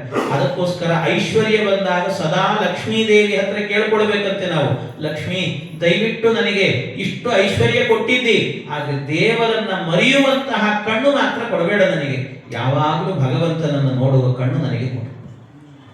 ಹೊಸ ಕಣ್ಣು ಎನಗೆ ಹಚ್ಚಲಿಬೇಕು ಜಗದಂಬ, ವಸುದೇವ ಸುತನ ಕಾಂಬುದಕ್ಕೆ. ಭಗವಂತನನ್ನ ನೋಡ್ಲಿಕ್ಕೆ ಲಕ್ಷ್ಮಿ ನೀನೇ ನಮಗೆ ಕೊಡಬೇಕು ಕಣ್ಣನ್ನ ಅಂತ ಕೇಳಿಕೊಡ್ತಾರೆ. ಆದ್ರಿಂದ ಅವಳು ಕೊಡ್ಲಿಲ್ಲ ಅಂದ್ರೆ ಐಶ್ವರ್ಯದಿಂದಾಗಿ ಮದ ಬಂದ್ಬಿಡುತ್ತದಂತೆ, ಅದಾಗಬಾರದು. ಹಾಗೆ ಇವನು ಮಳೆ ನಿಲ್ಲಿಸಿದ, ಮಳೆ ನಿಲ್ಲಿಸಿದ ಕೂಡಲೇನೆ ಭಗವಂತ ಹೇಳಿದ್ನಂತೆ, ನೋಡು ಹೊರಗೆ ಮಳೆ ನಿಂತಿರಬೇಕು, ನೋಡಿ ಬನ್ನಿ ಅಂತ ಹೇಳಿದ್ನಂತೆ. ಆಯ್ತು ಅಂತ ನೋಡಿ ಬಂದರು. ವಾದರಾಜರು ಎಷ್ಟು ವರ್ಣನೆ ಮಾಡ್ತಾರೆ ಅಂದ್ರೆ ಅವ್ರಿಗೆ ಬಿಟ್ಟು ಹೋಗ್ಲಿಕ್ಕೆ ಮನಸ್ಸಿಲ್ಲ, ಮುಂದಕ್ಕೆ ಹೋಗ್ಲಿಕ್ಕೆ ಅಷ್ಟು ವರ್ಣನೆ ಮಾಡ್ತಾರೆ. ಅವ್ರು ಹೇಳ್ತಾರೆ, ಹೊರಗೆ ಹೋಗಿ ನೋಡಿ ಬಂದರು. ಕೃಷ್ಣನಿಗೆ ಹೇಳಿದ್ರಂತೆ, ಕೃಷ್ಣ ಮಳೆ ನಿಂತಿದೆ, ಆಯ್ತು, ಏನ್ ತೊಂದರೆ ಇಲ್ಲ, ಹೋಗ್ಬೋದು. ಕೃಷ್ಣ ಹೇಳಿದ, ಬಗ್ಗಿ ನೋಡಿದ್ನಂತೆ, ನೋಡಿ ಹೇಳಿದ, ಅಲ್ಲೋ ಮಳೆ ನಿಂತಿದೆ ಅಂತ ಹೇಳ್ತಾ ಇದ್ದೀರಿ, ಅದು ಇನ್ನೂ ನೀರು ಸುರಿತಾ ಇದೆಯಲ್ವ ಅಂತ. ನೀರು ಸುರಿತಾ ಇದೆಯಲ್ಲ ಅಂದ್ರೆ ಅದಕ್ಕೆ ಅವ್ರು ಹೇಳಿದ್ರಂತೆ, ಕೃಷ್ಣ ಅದು ಮಳೆ ನೀರಲ್ಲಪ್ಪ, ಮತ್ತೇನು ಅಂದ್ರೆ ನಿನ್ನ ಈ ಲೀಲೆಯನ್ನ ನೋಡಿ ಮೇಲೆ ಇರುವಂತಹ ಸಪ್ತರ್ಷಿಗಳ ಮಂಡಲ, ಗಂಧರ್ವರು, ಯಕ್ಷರು, ಕಿನ್ನರರು ಎಲ್ಲರೂ ಕೂಡ ಈ ನಿನ್ನ ಲೀಲೆಯನ್ನು ನೋಡಿ ಕಣ್ತುಂಬಿಕೊಂಡು ಆನಂದದಿಂದ ಆನಂದ ಬಾಷ್ಪವನ್ನು ಸುರಿಸ್ತಾ ಇದ್ದಾರೋ ಕೃಷ್ಣ, ಅದು ಮಳೆ ನೀರಲ್ಲ ಅಂತ ಹೇಳಿದ್ರಂತೆ. ಓಹೋ ಹೌದಾ, ಪರವಾಗಿಲ್ಲ, ಆದ್ರೆ ಗುಡುಗಿನ ಶಬ್ದ ಕೇಳಿಸ್ತದಲ್ಲೋ ಅಂತ. ಗುಡುಗಿನ ಶಬ್ದ ಅಲ್ಲ ಕೃಷ್ಣ, ಗುಡುಗಿನ ಶಬ್ದ ಅಲ್ಲ. ಮತ್ತೇನು ಅಂದ್ರೆ ಸಪ್ತಋಷಿ ಮಂಡಲದಲ್ಲಿ ನಿನ್ನ ಲೀಲೆಯನ್ನು ನೋಡಿದ ಋಷಿಗಳೆಲ್ಲರೂ ಕೂಡ ವೇದ ಮಂತ್ರಗಳನ್ನ ಹೇಳ್ತಾ ಇದ್ದಾರೆ. ಆ ವೇದ ಎನ್ನುವಂತಹದ್ದು ಉದಾತ್ತ, ಅನುದಾತ್ತ, ಸ್ವರಿತ ಶಬ್ದಗಳನ್ನು ಹೇಳ್ತಾರಲ್ಲ, ಅದು ಗುಡುಗಿನಂತೆ ಕೇಳಿಸ್ತಾ ಇದೆ ಕೃಷ್ಣ, ಗುಡುಗಲ್ಲ. ಹೌದಾ, ಸರಿ. ಹಾಗಾದ್ರೆ ಆದ್ರೆ ಇನ್ನು ಸ್ವಲ್ಪ ಆ ಕಡೆ ಈ ಕಡೆ ಮಿಂಚು ಬಂದಂತೆ ಆಗ್ತಾ ಇದೆಯಲ್ಲ ಅಂದ್ರೆ ಕೃಷ್ಣ ನಿನ್ನ ಲೀಲೆಯನ್ನ ನೋಡಿ ಮೇಲಿರುವ ಅಪ್ಸರ ಸ್ತ್ರೀಯರೆಲ್ಲರೂ ಕೂಡ ಕುಣಿದು ಕುಪ್ಪಳಿಸಿ ಬಿಟ್ಟಿದ್ದಾರೆ. ಅವರೆಲ್ಲ ಕುಣಿಯುವಾಗ ಅವರ ಮೈ ಮೇಲೆ ಹಾಕಿದ ಆಭರಣಗಳ ಕಾಂತಿ ಆ ಕಡೆ ಈ ಕಡೆ ಓಡಾಡುವಾಗ ಮಿಂಚಿನಂತೆ ಕಾಣಿಸ್ತಾ ಇದೆ ಕೃಷ್ಣ, ಅದು ಮಿಂಚಲ್ಲ ಅಂತ ಹೇಳಿ. ಓಹೋ ಹೌದಾ, ಆದ್ರೆ ಮೋಡ ಕಪ್ಪಾಗಿದೆಯಲ್ಲ ಇನ್ನು ಅಂದ್ರೆ ಅದಕ್ಕೆ ಹೇಳಿದ್ರು, ಕೃಷ್ಣ ಅದು ಮೋಡ ಕಪ್ಪಾಗದ್ದಲ್ಲ, ಇಂದ್ರ ನಿನ್ನ ಎದರಲ್ಲಿ ಸೋತನಲ್ಲ, ಮುಖ ಪೆಚ್ಚಾಗಿದೆ, ಅವನ ಛಾಯೆ ಬಿದ್ದಿದೆ, ಆದ್ರಿಂದಾಗಿ ಅದು ಕಪ್ಪಾಗಿ ಕಾಣಿಸ್ತಾ ಇದೆ ಅಂದ್ರಂತೆ. ಓಹೋ ಹೌದಾ, ಸರಿ ಆಯ್ತು, ಎಲ್ಲ ಹೊರಗೆ ಹೋಗಿ ಅಂತ ಕಳಿಸಿ ಮತ್ತೆ ಎಷ್ಟು ಯಾವ ಆಂಗಲ್ ಅಲ್ಲಿ ಇತ್ತು ಹಾಗೆ ಆ ಪರ್ವತವನ್ನ ಇಟ್ಟನಂತೆ ಭಗವಂತ. ಇಟ್ಟು ಅನುಗ್ರಹವನ್ನು ಮಾಡಿದ. ಇಷ್ಟಾದ ನಂತರ ಕೊನೆಯಲ್ಲಿ ಇಂದ್ರನಿಗೆ ಗೊತ್ತಾಗಿ ಎಲ್ಲರನ್ನ ಕಳಿಸಿದ ದೇವರು ಗೋವರ್ಧನೋದ್ಧಾರಕನಾಗಿ. ಆಮೇಲೆ ಕೊನೆಯಲ್ಲಾಗುವಾಗ ಇಂದ್ರ ಏಕಾಂತದಲ್ಲಿ ಬಂದನಂತೆ ಪರಮಾತ್ಮನ ಬಳಿಗೆ. ಸ್ವಾಮಿ ನನ್ನ ಕ್ಷಮಾ ಮಾಡು ಅಂತ ಕೇಳಿದ. ಆಗ ಒಂದು ಗೋವಿಂದ ಪಟ್ಟಾಭಿಷೇಕ ಅಂತ ಮಾಡ್ತಾನೆ. ಗೋವಿಂದ ಪಟ್ಟಾಭಿಷೇಕ ಅಂದ್ರೆ ಭಗವಂತನಿಗೆ ದೇವರ ವಿಷಯದಲ್ಲಿ ಏನಾದ್ರೂ ತಪ್ಪು ಮಾಡಿದ್ರೆ, ನಾವು ಗೊತ್ತಿದ್ದು ಗೊತ್ತಿಲ್ಲದೆಯೋ ತಪ್ಪು ಮಾಡಿದ್ವಿ ಅಂದ್ರೆ ಅದಕ್ಕೊಂದು ಪ್ರಾಯಶ್ಚಿತ್ತ ಅಂತ ಹೇಳ್ತಾರೆ. ಏನದು ಪ್ರಾಯಶ್ಚಿತ್ತ ಅಂದ್ರೆ ದೇವರಿಗೆ ಗೋವಿಂದ ಅನ್ನುವ ನಾಮದಿಂದಾಗಿ ಅಮೃತದ ಅಭಿಷೇಕವನ್ನ ಮಾಡಬೇಕಂತ. ನಮ್ಗೆ ಅಮೃತ ಸಿಗಲ್ಲ, ಅದಕ್ಕೆ ಏನ್ ಮಾಡಬೇಕು ಅಂದ್ರೆ ಸಾಳಗ್ರಾಮಕ್ಕೆ ದ್ವಾದಶಿ ತಿಥಿ ಎಂದು ಪ್ರಾಯಶ್ಚಿತ್ತಕ್ಕೋಸ್ಕರ ಮೊಸರಿನಿಂದ ಅಭಿಷೇಕವನ್ನ ಮಾಡಬೇಕಂತೆ.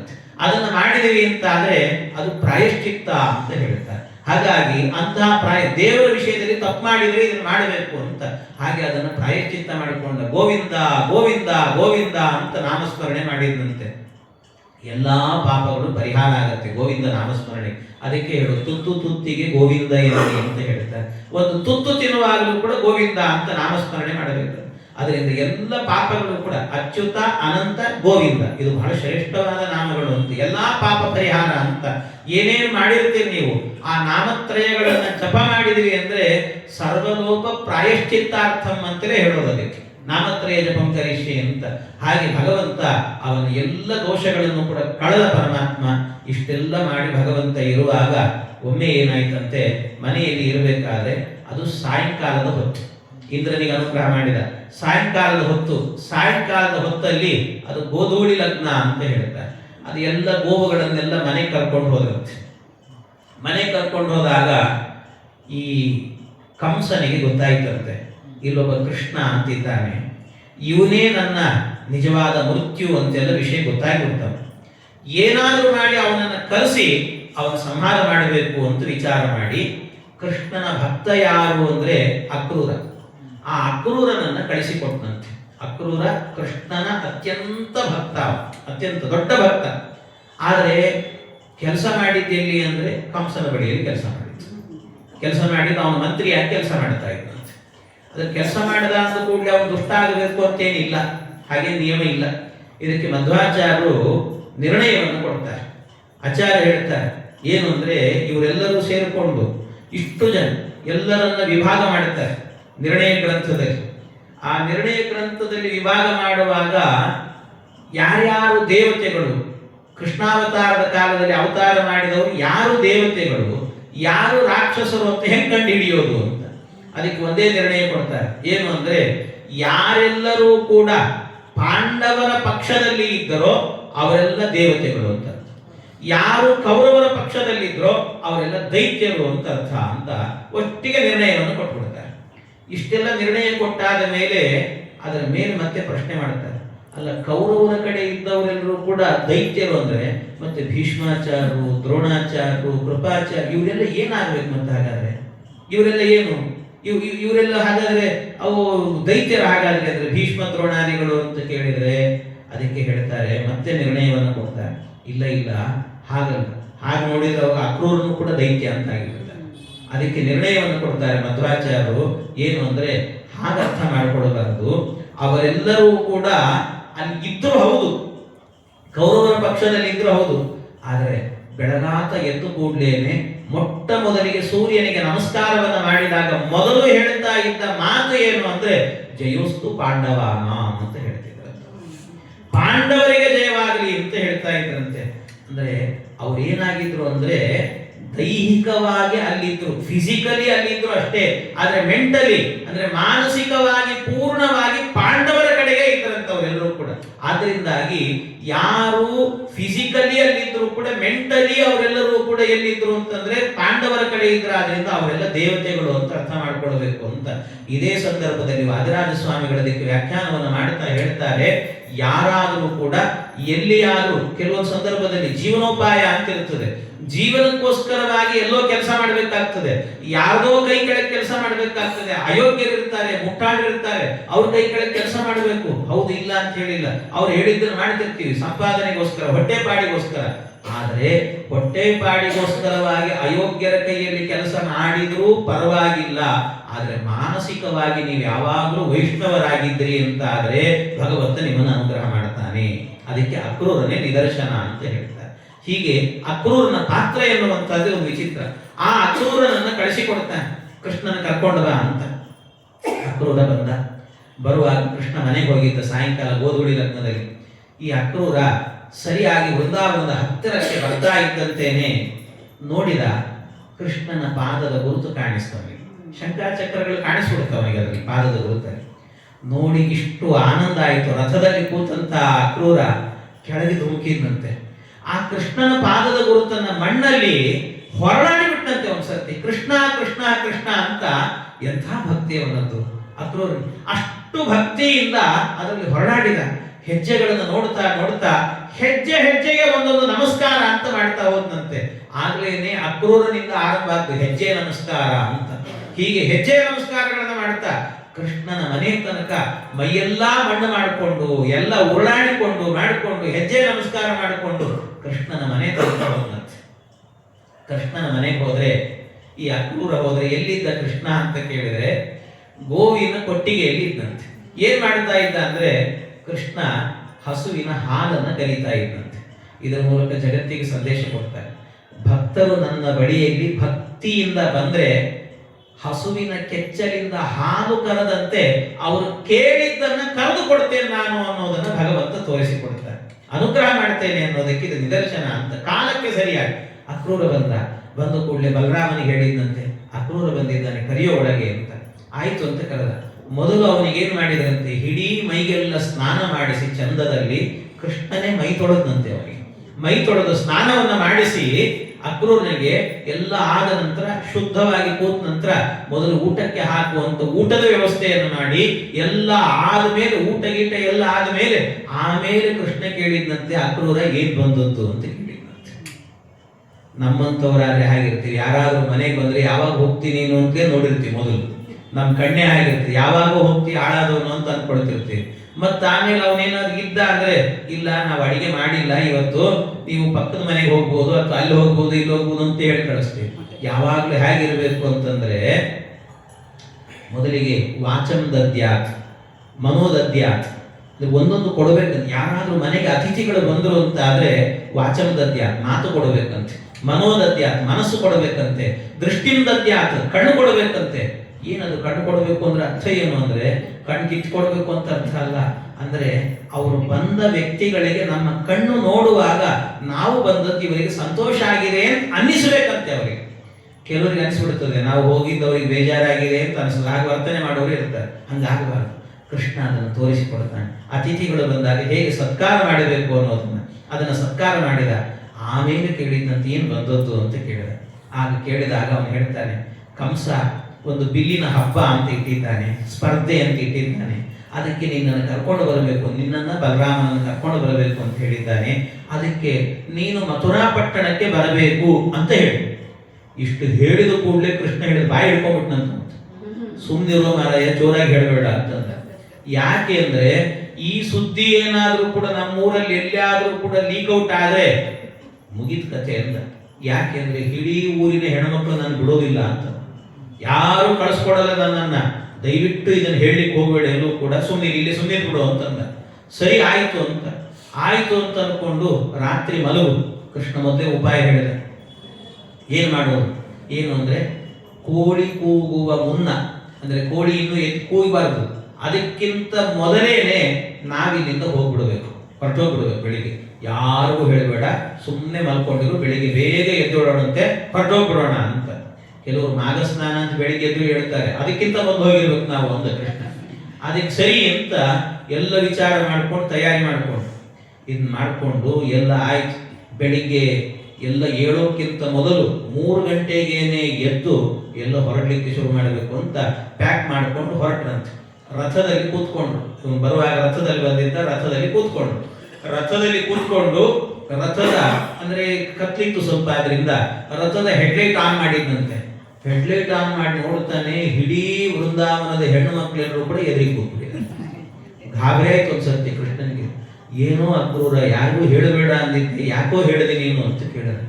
ಕೃಷ್ಣ, ನಾನೆಲ್ಲೋ ಹೇಳಿದೆ, ನಿನ್ ಪಕ್ಕದಲ್ಲೇ ಇದ್ನಲ್ಲೋ, ನಾನೆಲ್ಲೋ ಹೇಳಿ, ನೀ ಸ್ವಲ್ಪ ಮಾತಾಡಿದ ನೋಡಿ. ನಮ್ಮಲ್ಲೆಲ್ಲ ಹೇಗೆ ಅಂದ್ರೆ ಗೋಡೆಗೂ ಕಿವಿ ಇರ್ತದೆ ಅಂತ ಕೃಷ್ಣ. ಗೋಡೆಗೂ ಕಿವಿ, ಇಷ್ಟು ಜನ ಬಂದಿದ್ದಾರೆ, ಹೆಂಗ್ ಬಂದ್ರು ಇವರೆಲ್ಲ ಅಂತ. ಹೆಂಗ್ ಬಂದ್ರು ಅಂದ್ರೆ ಎಷ್ಟು ವಿಚಿತ್ರ ಅಂತಂದ್ರೆ, ಏನ್ ನಡೆದಿತ್ತು ಅಂದ್ರೆ, ನಡೆದದ್ದಿಷ್ಟೇ ಘಟನೆ ಅಂತೆ. ಈ ರಾತ್ರಿ ಈ ಅಕ್ರೂರ ಬಂದಿದ್ನಲ್ಲ, ಬಂದು ಕೃಷ್ಣ ಅಕ್ರೂರ ಮಾತಾಡಬೇಕಾದ್ರೆ ಯಾರೋ ಒಬ್ಬ ಗೋಪಿ ಏನ್ ಮಾಡಿದ್ದಂತೆ, ಯಾರ್ದೋ ಮನೆ ಅರ್ಶನಾ ಕುಂಕುಮಕ್ಕೆ ಹೋಗಿದ್ದಂತ. ಆ ಅರ್ಶನಾ ಕುಂಕುಮಕ್ಕೆ ಹೋಗಿ ಬರಬೇಕಾದ್ರೆ ಕೃಷ್ಣನ್ ಮನೆ ಮೇಲೆ ಹಾದು ಹೋಗ್ತಾ ಇದ್ದಂತ. ಅವಳು ಆ ಕೃಷ್ಣನ್ ಮನೆ ಮೇಲೆ ಹಾದು ಹೋಗ್ಬೇಕಾದ್ರೆ ಒಂದು ರಥ ನಿಂತಿತ್ತು. ಆ ರಥದ ನಂಬರ್ ಪ್ಲೇಟ್ ನೋಡಿದ್ದಂತೆ. ಅದು ನೋಡಿದ್ರೆ ರಿಜಿಸ್ಟ್ರೇಷನ್ ಮಥುರಾ ಪಟ್ಟಣಕ್ಕೆ ಇತ್ತಂತ. ಅದನ್ನೆಲ್ಲ ನೋಡುವಾಗ ಯಾರೋ ಬಂದಿದ್ದಾರಲ್ಲ ಕೃಷ್ಣನ್ ಮನೆಗೆ, ಏನು ಅಂತ ನಿಧಾನವಾಗಿ ಇಳಿಗೆ ನೋಡೋಣ ಅಂತ ಕಿಟಕಿ ಹತ್ರ ಬಂದಂತವಳು. ಆಗ ಸರಿಯಾಗಿ ಈ ಅಕ್ರೂರ ಹೇಳ್ತಾ ಇದ್ದಂತೆ, ಇಲ್ಲ ನಾವೆಲ್ಲ ಮಥುರಾ ಪಟ್ಟಣಕ್ಕೆ ಹೋಗ್ಬೇಕು, ಯಾರಿಗೂ ಹೇಳಬೇಡ, ಇದು ಗುಟ್ಟು, ನಾವು ಬೆಳಿಗ್ಗೆ ಹೋಗೋಣ ಅಂತ ಕೃಷ್ಣ ಹೇಳಿದ. ಇಷ್ಟು ಕೇಳಿಸ್ಕೊಂಡ್ಬಿಟ್ಲು ರಾತ್ರಿ ಅವಳು ಕೇಳಿಸ್ಕೊಂಡು ರಾತ್ರಿ ಏನ್ ಮಾಡಿದಂತೆ, ಎಲ್ಲ ಕಡೆಯಲ್ಲೂ ಕೂಡ ಒಂದು ವಾಟ್ಸಪ್ ಗ್ರೂಪ್ ಕ್ರಿಯೇಟ್ ಮಾಡ್ಬಿಟ್ಟು ಎಲ್ಲರೂ ಮೆಸೇಜ್ ಹಾಕ್ಬಿಟ್ಟು, ಕೋಳಿ ಕೂಗುವ ಮುನ್ನ ಮುಕುಂದ ಓಡುವ, ಕೃಷ್ಣ ನೋಡುವ ಅಂತ ಹಾಕಿದ್ದಂತೆ. ಅದಕ್ಕೆ ಹೌದಾ ಎಲ್ಲರೂ ಓಡಿ ಬಂದಿದ್ರು. ಬಂದು ನಿಂತುಕೊಂಡ್ರು. ಕೃಷ್ಣನಿಗೆ ಹೇಳಿದ್ರು, ಕೃಷ್ಣ ನಮ್ಮೂರು ಬಿಟ್ಟು ಹೋಗ್ಬಾರ್ದು ನೀನು. ಕೃಷ್ಣ ಹೇಳಿದ, ಇಲ್ಲ ಸ್ವಲ್ಪ ಒಂದು ಕೆಲಸ ಇದೆ, ಅರ್ಜೆಂಟ್ ಇದೆ, ಹೋಗಿ ಬಂದ್ಬಿಡ್ತೇನೆ. ಇಲ್ಲ ಕೃಷ್ಣ, ನೀನು ಹೋಗಬಾರದು ಅಂತ. ಇಲ್ಲ ಸ್ವಲ್ಪ ಸಣ್ಣ ಕೆಲಸ, ಬೇಗ ಬರ್ತೀನಿ ಅಂದ್ರೆ ಕೇಳಲಿಲ್ಲ. ಇಲ್ಲ, ಮಥುರಾ ಪಟ್ಟಣದ ಹೆಣ್ಣು ಮಕ್ಕಳೆಲ್ಲ ಬಹಳ ಚಾಲಾಕಂತೆ, ಕಣ್ಣಿಂದಲೇ ಸೆಳೆದು ಬಿಡ್ತಾರಂತವ್ರು. ನೀನು ಹೋದಿ ಅಂದ್ರೆ ಮತ್ತೆ ಈ ಕಡೆ ಬರ್ಲಿಲ್ಲ ಅಂದ್ರೆ ಕಷ್ಟ ಕೃಷ್ಣ, ದಯವಿಟ್ಟು ಹೋಗಬೇಡವೋ ಕೃಷ್ಣ ನೀನು ಅಂತ ಎಲ್ಲ ಕೇಳಿಕೊಂಡ್ರಂತೆ.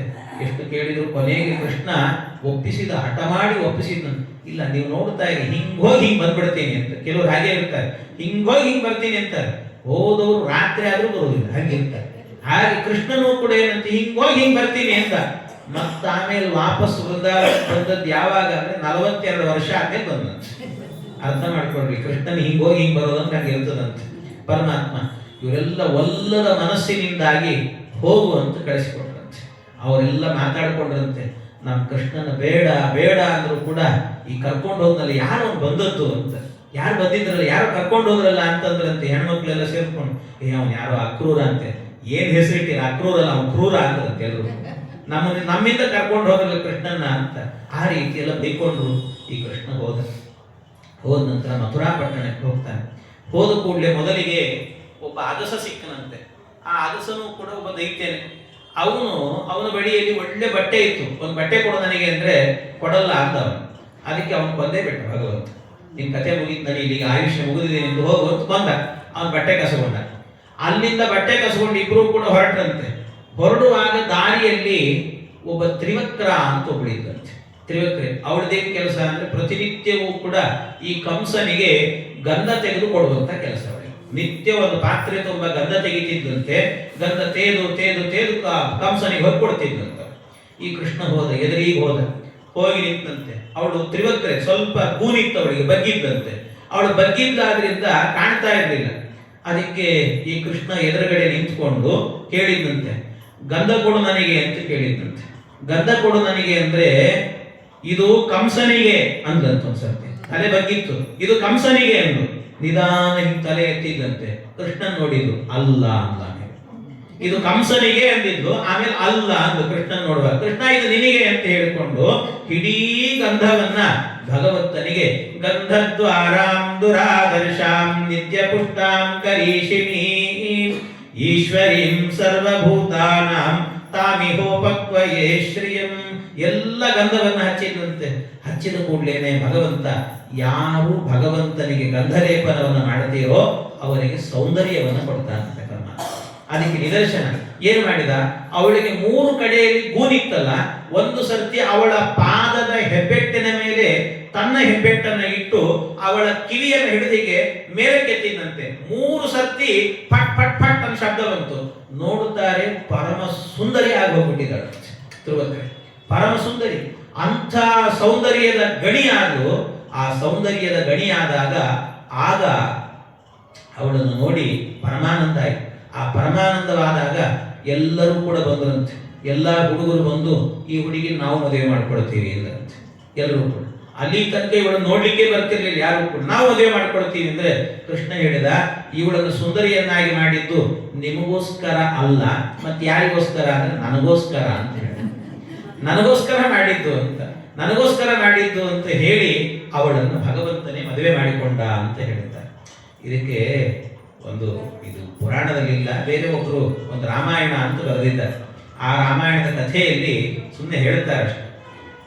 ಏನು ಅಂದರೆ ಇವ್ರು ಯಾರು ಅಂತ ಕೇಳಿದರೆ, ರಾಮಾವತಾರದ ಕಾಲದಲ್ಲಿ ಸೀತಾದೇವಿಯ ಜೊತೆಗೆ ಇದ್ದುಕೊಂಡು ಪ್ರತಿನಿತ್ಯವೂ ಕೂಡ ರಾಮನ ಸೇವೆ ಮಾಡ್ತಿದ್ದಂತೆ. ರಾಮನ ಸೇವೆ ಮಾಡಬೇಕಾದ್ರೆ ಈ ರಾಮ ಏನ್ ಮಾಡ್ತಿದ್ದಂತೆ, ಪ್ರತಿನಿತ್ಯವೂ ಕೂಡ ಊಟ ಆದ ಮೇಲೆ ಈ ಎಲೆ ಅಡಿಕೆ ಹಾಕೊಳ್ತಾ ಇದ್ದಂತೆ. ಅದು ಗೃಹಸ್ಥನ ಲಕ್ಷಣ, ಅದೆಲ್ಲವೂ ಕೂಡ ಎಲೆ ಅಡಿಕೆ ಹಾಕೊಳ್ಬೇಕು. ಅದು ಎಲೆ ಅಡಿಕೆ ಹಾಕೊಳ್ತಿದ್ದ. ಅದು ಒಂದು ಆ ಎಲೆ ಅಡಿಕೆ ಹಾಕೊಂಡ ನಂತರ ಆ ಎಲೆಯ ರಸ ಬರ್ತದಲ್ವ, ಅದನ್ನೆಲ್ಲ ಹಳೆ ಕಾಲದ ಜನ ಏನ್ ಮಾಡ್ತಿದ್ರು ಅಂದ್ರೆ, ಅದು ತಾಂಬೂಲವನ್ನ ಚರ್ವಣ ಮಾಡಿದಾಗ ಅದನ್ನ ಉಗುಳ್ಲಿಕ್ಕೆ ಅಂತ ಒಂದು ಡಬ್ಬಿ ಇಟ್ಕೊಂಡಿರ್ತಿದ್ರು. ಹಾಗೆ ಒಂದ್ಸರ್ತಿ ಅದನ್ನ ಇಟ್ಕೊಂಡಿದ್ದ ರಾಮ, ಅದೇನಾಯ್ತಂತೆ, ಆಕಸ್ಮಿಕವಾಗಿ ಅದನ್ನೇನು ತೊಳಿಲಿಕ್ಕೆ ಹಾಕಿದ್ರಂತೆ. ತೊಳಿಲಿಕ್ಕೆ ಹಾಕಿದ್ರೆ ರಾಮ ಅವನ್ನೆಲ್ಲ ಆದ ನಂತರ ಆ ಕಡೆ ಹಾಕಬೇಕು ಅಂತ ಹೋದ್ರೆ ಒಬ್ಬ ಹುಡುಗಿ ಬಂದು ಏನ್ ಮಾಡಿದಂತೆ, ತನ್ನ ಕೈ ಹಿಡಿದಂತೆ ರಾಮನಿಗೆ. ಆ ಕೈ ಹಿಡಿದ ಕೂಡಲೇ ಅವನ ಅಕಸ್ಮಾತ್ ಗೊತ್ತಿದ್ರೆ ಟಕ್ ಅಂತ ಉಗುಳ್ಬಿಟ್ಟ.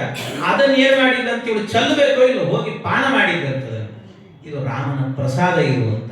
ಅದಕ್ಕೆ ರಾಮ ಹೇಳಿದೆ, ಎಂಥ ಕೆಲಸ ಮಾಡಿದೆ ನೀನು, ಮಾಡಬಾರ್ದು ಇದನ್ನೆಲ್ಲ ಅಂತ ಹೇಳಿದ್ರೆ, ರಾಮ ನಿನ್ನನ್ನು ಬಿಟ್ಟು ನನ್ನ ಜೀವನದಲ್ಲಿ ಯಾರನ್ನು ಮದುವೆ ಮಾಡಿಕೊಳ್ಳೇಬಾರದು ಅಂತ ಅನ್ಕೊಂಡಿದ್ದೀನೋ, ಅದಕ್ಕೆ ನನ್ನನ್ನು ಉದ್ಧಾರ ಮಾಡು ಅಂತ ಹೇಳಿದ್ದಕ್ಕೆ ಅವಳಿಗೆ ಆವತ್ತು ಮಾತು ಕೊಟ್ಟಿದ್ದಂತೆ ಅವಳೇ ತ್ರಿವಕ್ರೆಯಾಗಿ ಬಂದಿದ್ದು ಅಂತ ಹೇಳ್ತಾರೆ. ಅದು ಇನ್ನೊಂದು ರಾಮಾಯಣದಲ್ಲಿ ಹೇಳುವಂತಿದ್ದಾರೆ. ಅಂತೂ ಈ ರೀತಿಯಲ್ಲಿ ಅವಳನ್ನು ಉದ್ಧಾರ ಮಾಡಿದ. ಮುಂದೆ ಅವಳಲ್ಲಿ ಒಬ್ಬ ಮಗ ಹುಟ್ಟುತ್ತಾನೆ, ವಿಶೋಕ ಅಂತ ಹೆಸರವನು. ಅವನೇ ಭೀಮ ಯುದ್ಧ ಮಾಡುವಾಗ ಭೀಮನ ರಥಕ್ಕೆ ಸಾರಥಿ ಆದವನು. ಈ ತ್ರಿವಕ್ರೆಯಲ್ಲಿ ಹುಟ್ಟಿದಂತ ವಿಶೋಕ ಏನಿದ್ದಾನಲ್ಲ ಅವನೇ ಸಾರಥಿ. ಈ ಅರ್ಜುನನಿಗೆ ಇವನೇ ಸಾರಥಿ, ಭೀಮನಿಗೆ ಇವನ ಮಗ ಸಾರಥಿ ಅಂತೆ. ಹೀಗೆ ವ್ಯವಸ್ಥೆ ಮಾಡಿಟ್ಟಿದ್ದ ಪರಮಾತ್ಮ. ಇದೆಲ್ಲ ಆದ ನಂತರ ಮತ್ತೆ ಮುಂದಕ್ಕೆ ಹೋಗ್ತಾರೆ. ಹೋಗುವಾಗ ಆಗ ಒಂದು ದೊಡ್ಡ ಆನೆ ಬಂತಂತೆ. ಆ ಆನೆ, ಅದರ ಹೆಸರು ಕುವಲಯಾಪೀಡ ಅಂತ ಅದರ ಹೆಸರು. ಕುವಲಯಾಪೀಡ ಅನ್ನುವಂಥ ಆನೆ. ಆ ಕುವಲಯಾಪೀಡ ಎನ್ನುವ ಆನೆ ಯಾವುದು ಅಂತ ಹೇಳಿದರೆ, ಆ ಆನೆ ಈ ಕಂಸ ಏನಿದ್ದ, ಕಂಸನಿಗೆ ವರದಕ್ಷಿಣೆಯ ರೂಪದಲ್ಲಿ ಸಿಕ್ಕಂತೆ. ಜರಾಸಂಧ ಅವನ ಮಾವ, ಕಂಸನ ಮಾವ. ಈ ಜರಾಸಂಧನಿಗೆ 2 ಮಕ್ಕಳು, ಅಸ್ಥಿ ಪ್ರಾಸ್ತಿ ಅಂತ 2 ಮಕ್ಕಳು. ಆ ಅಸ್ಥಿ ಪ್ರಾಸ್ತಿ ಅಂತ 2 ಮಕ್ಕಳಿದ್ರಲ್ಲ, ಈ ಕಂಸ ಏನು ಮಾಡಿದ್ದಂತೆ, ಒಂದ್ಸರ್ತಿ ಈ ಅಸ್ಥಿ ಪ್ರಾಸ್ತಿಯರನ್ನು ನೋಡಿ ಮೋಹಿತನಾಗಿ ಈ ಜರಾಸಂಧನ ಮನೆಯಿಂದ ಅವರಿಬ್ಬರನ್ನ ಹಾಸ್ಕೊಂಡು ಹೋಗಿ ಮದುವೆ ಮಾಡ್ಕೊಂಡಿದ್ದಂತೆ. ಅವ್ರಿಗೆ ಇವನೇ ಜರಾಸಂಧ ಬಾರೋ ನಿನಗೆ ಪಾದ ತೊಳೆದು ಕನ್ಯಾದಾನ ಮಾಡ್ತೇನೆ ದಂಗೆಲ್ಲ ಮಾಡಿಲ್ಲ ಅವನು. ಇವನೇ ಹಾರಿಸ್ಕೊಂಡು ಹೋದ, ಮದುವೆ ಮಾಡ್ಕೊಂಡ. ಈ ವಿಚಾರ ಜರಾಸಂಧನಿಗೆ ಗೊತ್ತಾಯಿತು. ದೈತ್ಯರ ಮದುವೆ ಆಗಿರ್ತದೆ ನೋಡ್ರಿ. ಅವನು ಜರಾಸಂಧನಿಗೆ ಗೊತ್ತಾದ ಕೂಡಲೇ ಮಾಡಿದ್ದೇನು ಅಂದ್ರೆ, ಮೊದಲು ಮಾಡಿದ್ದೇನು ಅಂದ್ರೆ, ನನ್ನ ಮಕ್ಕಳನ್ನ ಮದುವೆ ಮಾಡ್ಕೊಂಡಿದ್ದೀಯಲ್ಲ ಅಂತ ನಿನಗೆ ವರದಕ್ಷಿಣೆ ಕೊಡ್ತೀನಿ ಅಂತ ಒಂದು ಕುವಲಯ ಪೀಡ ಅನ್ನುವ ಆನೆಯನ್ನು ತಂದು ಕೊಟ್ಟಿದ್ದಂತ. ದೈತ್ಯನ ಮದುವೆ ಹೀಗೆ. ಯಾಕೆ ಹಂಗೆ ಮಾಡಿದ ಅವನು? ಎರಡು ಬಡಿಬೇಕೋ ಇಲ್ಲ ಈ ಕಂಸನ್ನ ಅಂತ ಕೇಳಿದ್ರೆ, ಜರಾಸಂಧ ಹೇಳಿದಂತೆ, ಈ ಮಕ್ಕಳ ಕಾಟ ನನಗೆ ತಡ್ಕೊಳ್ಳಿಕ್ಕಾಗಿರ್ಲಿಲ್ಲ, ಅಂತೂ ಕಟ್ಕೊಂಡು ಹೋದ್ನಲ್ಲ ಅಂತ ಸಂತೋಷ ಆಗಿ ಕೊಟ್ಟೀನಿ ಅಂತ ಹೇಳಿದ್ದಂತ ಜರಾಸಂಧ. ಹೀಗೆ ಆ ರೀತಿ ಈ ಕುವಲಯ ಪೀಡ ಅನ್ನುವ ಆನೆ ಎರಡು ದಂತಗಳದಕ್ಕೆ, ದೊಡ್ಡ ದಂತಗಳು. ಈ ಬಲರಾಮ ಕೃಷ್ಣ ಇಬ್ಬರು ಬರ್ತಾ ಇದ್ರೆ ಕೂಡಲೇ ಅವರನ್ನ ಹೊಡೆದು ಕೊಲ್ಲಬೇಕು ಅಂತ ಓಡಿ ಬಂತಂತೆ. ಕೃಷ್ಣ ಬಲರಾಮರು ಇಬ್ರು ಓಡಿದ್ರು. ಓಡಿ ಹೋಗಿ ಏನ್ ಮಾಡಿದ್ರಂತೆ, ಗೋಡೆ ತನಕ, ಅಂದ್ರೆ ಅದಕ್ಕೆ ಬೆನ್ನು ಹಾಕಿ ಓಡಿದ್ರು. ಓಡಿ ಹೋಗಿ ಒಂದು ಗೋಡೆ ಬಂತು. ಗೋಡೆ ಮೇಲೆ ಹತ್ತಿ ತಿರುಗಿ ಬಿದ್ದು ಅದರ ದಂತಗಳನ್ನು ಹಿಡ್ಕೊಂಡ್ರಂತೆ ಇಬ್ರು ಕೂಡ. ಅವನೊಂದು ದಂತವನ್ನ, ಇವನೊಂದು ದಂತವನ್ನ ಹಿಡ್ಕೊಂಡು ಆನೆಯ ದಂತವನ್ನ ಕಿತ್ತಿ ಅದನ್ನು ಹೊಡೆದು ಕೊಂದ್ರಂತೆ. ಆನೆಯನ್ನು ಕೊಂದ್ರು. ಅದು ಒಂದು ದೈತ್ಯವೇ ಆಗಿತ್ತು. ಹಾಗಾಗಿ ಅದನ್ನು ಕೊಂದ್ರಂತೆ. ಆಮೇಲೆ ಇಬ್ಬರು ಒಂದೊಂದು ದಂತ ಹಿಡ್ಕೊಂಡಿದ್ರಲ್ಲ, ಆ ದಂತ ಕೈಗೆ ಬಂತಂತೆ, ಕಿತ್ಕೊಂಡು ಬಂತಂತೆ. ಇವನ್ ಕೈಯಲ್ಲಿ ಒಂದು ದಂತ, ಅವನ ಕೈಯಲ್ಲಿ ಒಂದು ದಂತ. ಇದರ ಮೂಲಕ ಜಗತ್ತಿಗೆ ಒಂದು ಸಂದೇಶ ಕೊಟ್ಟ ಭಗವಂತ. ಏನ್ ಸಂದೇಶ ಅಂತಂದ್ರೆ, ಮುಂದೆ ದೊಡ್ಡ ಕೆಲಸ ಇದೆ, ದೊಡ್ಡ ಪ್ರಯಾಣ. ಏನ್ ಪ್ರಯಾಣ? ಎಲ್ಲಿ ತನಕ ಅಂತ ಹೇಳಿದ್ರೆ, ರುಕ್ಮಿಣಿ ಕಲ್ಯಾಣದ ತನಕನೂ ಕೂಡ ನಡೀಬೇಕೆಲ್ಲ ಕಥೆ ಅನ್ನುವಂಥದ್ದು. ಅಲ್ಲಿಗೆ ತನಕ ಒಂದು ದೊಡ್ಡ ಪ್ರಯಾಣ ಇಟ್ಟುಕೊಂಡಿದ್ದೇನೆ. ಅದಕ್ಕೆ ಒಂದು ಒಳ್ಳೆ ಕೆಲಸವನ್ನ ಮಾಡಬೇಕಾದ್ರೆ ಮೊದಲಿಗೆ ಏಕ ದಂತನನ್ನ ಪೂಜೆ ಮಾಡಬೇಕು ಅನ್ನೋದನ್ನು ತೋರಿಸಿಕೊಟ್ಟ ಭಗವಂತ. ಗಣಪತಿ ಪೂಜೆ ಮಾಡಿ ಎಲ್ಲಾ ಕಾರ್ಯಕ್ರಮವನ್ನು ಆರಂಭ ಮಾಡ್ರಿ ಅಂತ ಅನ್ನೋದಕ್ಕೋಸ್ಕರ ಆ ದಂತವನ್ನು ಹಿಡ್ಕೊಂಡ್ರಂತೆ. ಆಮೇಲೆ ಭಗವಂತ ಅಲ್ಲಿಂದ ಹೋದ. ಮುಂದೆ ಹೋದಾಗ ಈ ಕಂಸನ ಮನೆಗೆ ಹೋಗ್ಬೇಕು ಅಂದ್ರೆ ಇಬ್ಬರು ಒಳ್ಳೆ ಮಲ್ಲ ಯುದ್ಧ ಬಲ್ಲವರು, ಮುಷ್ಟಿಕಾಸುರ ಚಾಣೂರ ಅಂತ ಇಬ್ಬರು ಇದ್ರಂತೆ. ಈ ಏನು ಅಂತಂದ್ರೆ, ಒಂದು ಕ್ರಮ ಇದೆ ನಮ್ಮಲ್ಲಿ. ಈ ಎಲ್ಲಾದ್ರೂ ಒಂದು ಪ್ರಯಾಣ ಅಂತ ಹೋಗ್ತೇವಲ್ಲ, ಬಸ್ಸು ಗಿಸ್ಸು ಯಾನ ಮಾಡ್ಕೊಂಡು ಹೋಗ್ತಿರ್ತೀವಲ್ಲ, ಹೋಗ್ಬೇಕಾದ್ರೆ ಏನ್ ಮಾಡ್ಬೇಕಂತೆ, ದೃಷ್ಟಿ ಆಗಬಾರದು ಅನ್ನೋದಕ್ಕೋಸ್ಕರವಾಗಿ ಒಂದು ಕಾಯಿಯನ್ನು ಹೊಡಿಬೇಕಂತೆ. ಅದಕ್ಕೆ ದೃಷ್ಟಿ ತೆಗೆದು ಅದರ ಮೇಲೆ ಒಂದು ಕರ್ಪೂರ ಇಟ್ಟು ಮಾಡಿ ಸುದರ್ಶನ ಮಂತ್ರವನ್ನ ಹೇಳಬೇಕು. ಆ ಸುದರ್ಶನ ಮಂತ್ರವನ್ನ ಹೇಳಿಕೊಂಡು ಅದನ್ನೆಲ್ಲ ದೃಷ್ಟಿ ತೆಗೆದು ಆಮೇಲೆ ಕಾಯಿ ಹೊಡಿಬೇಕಂತೆ.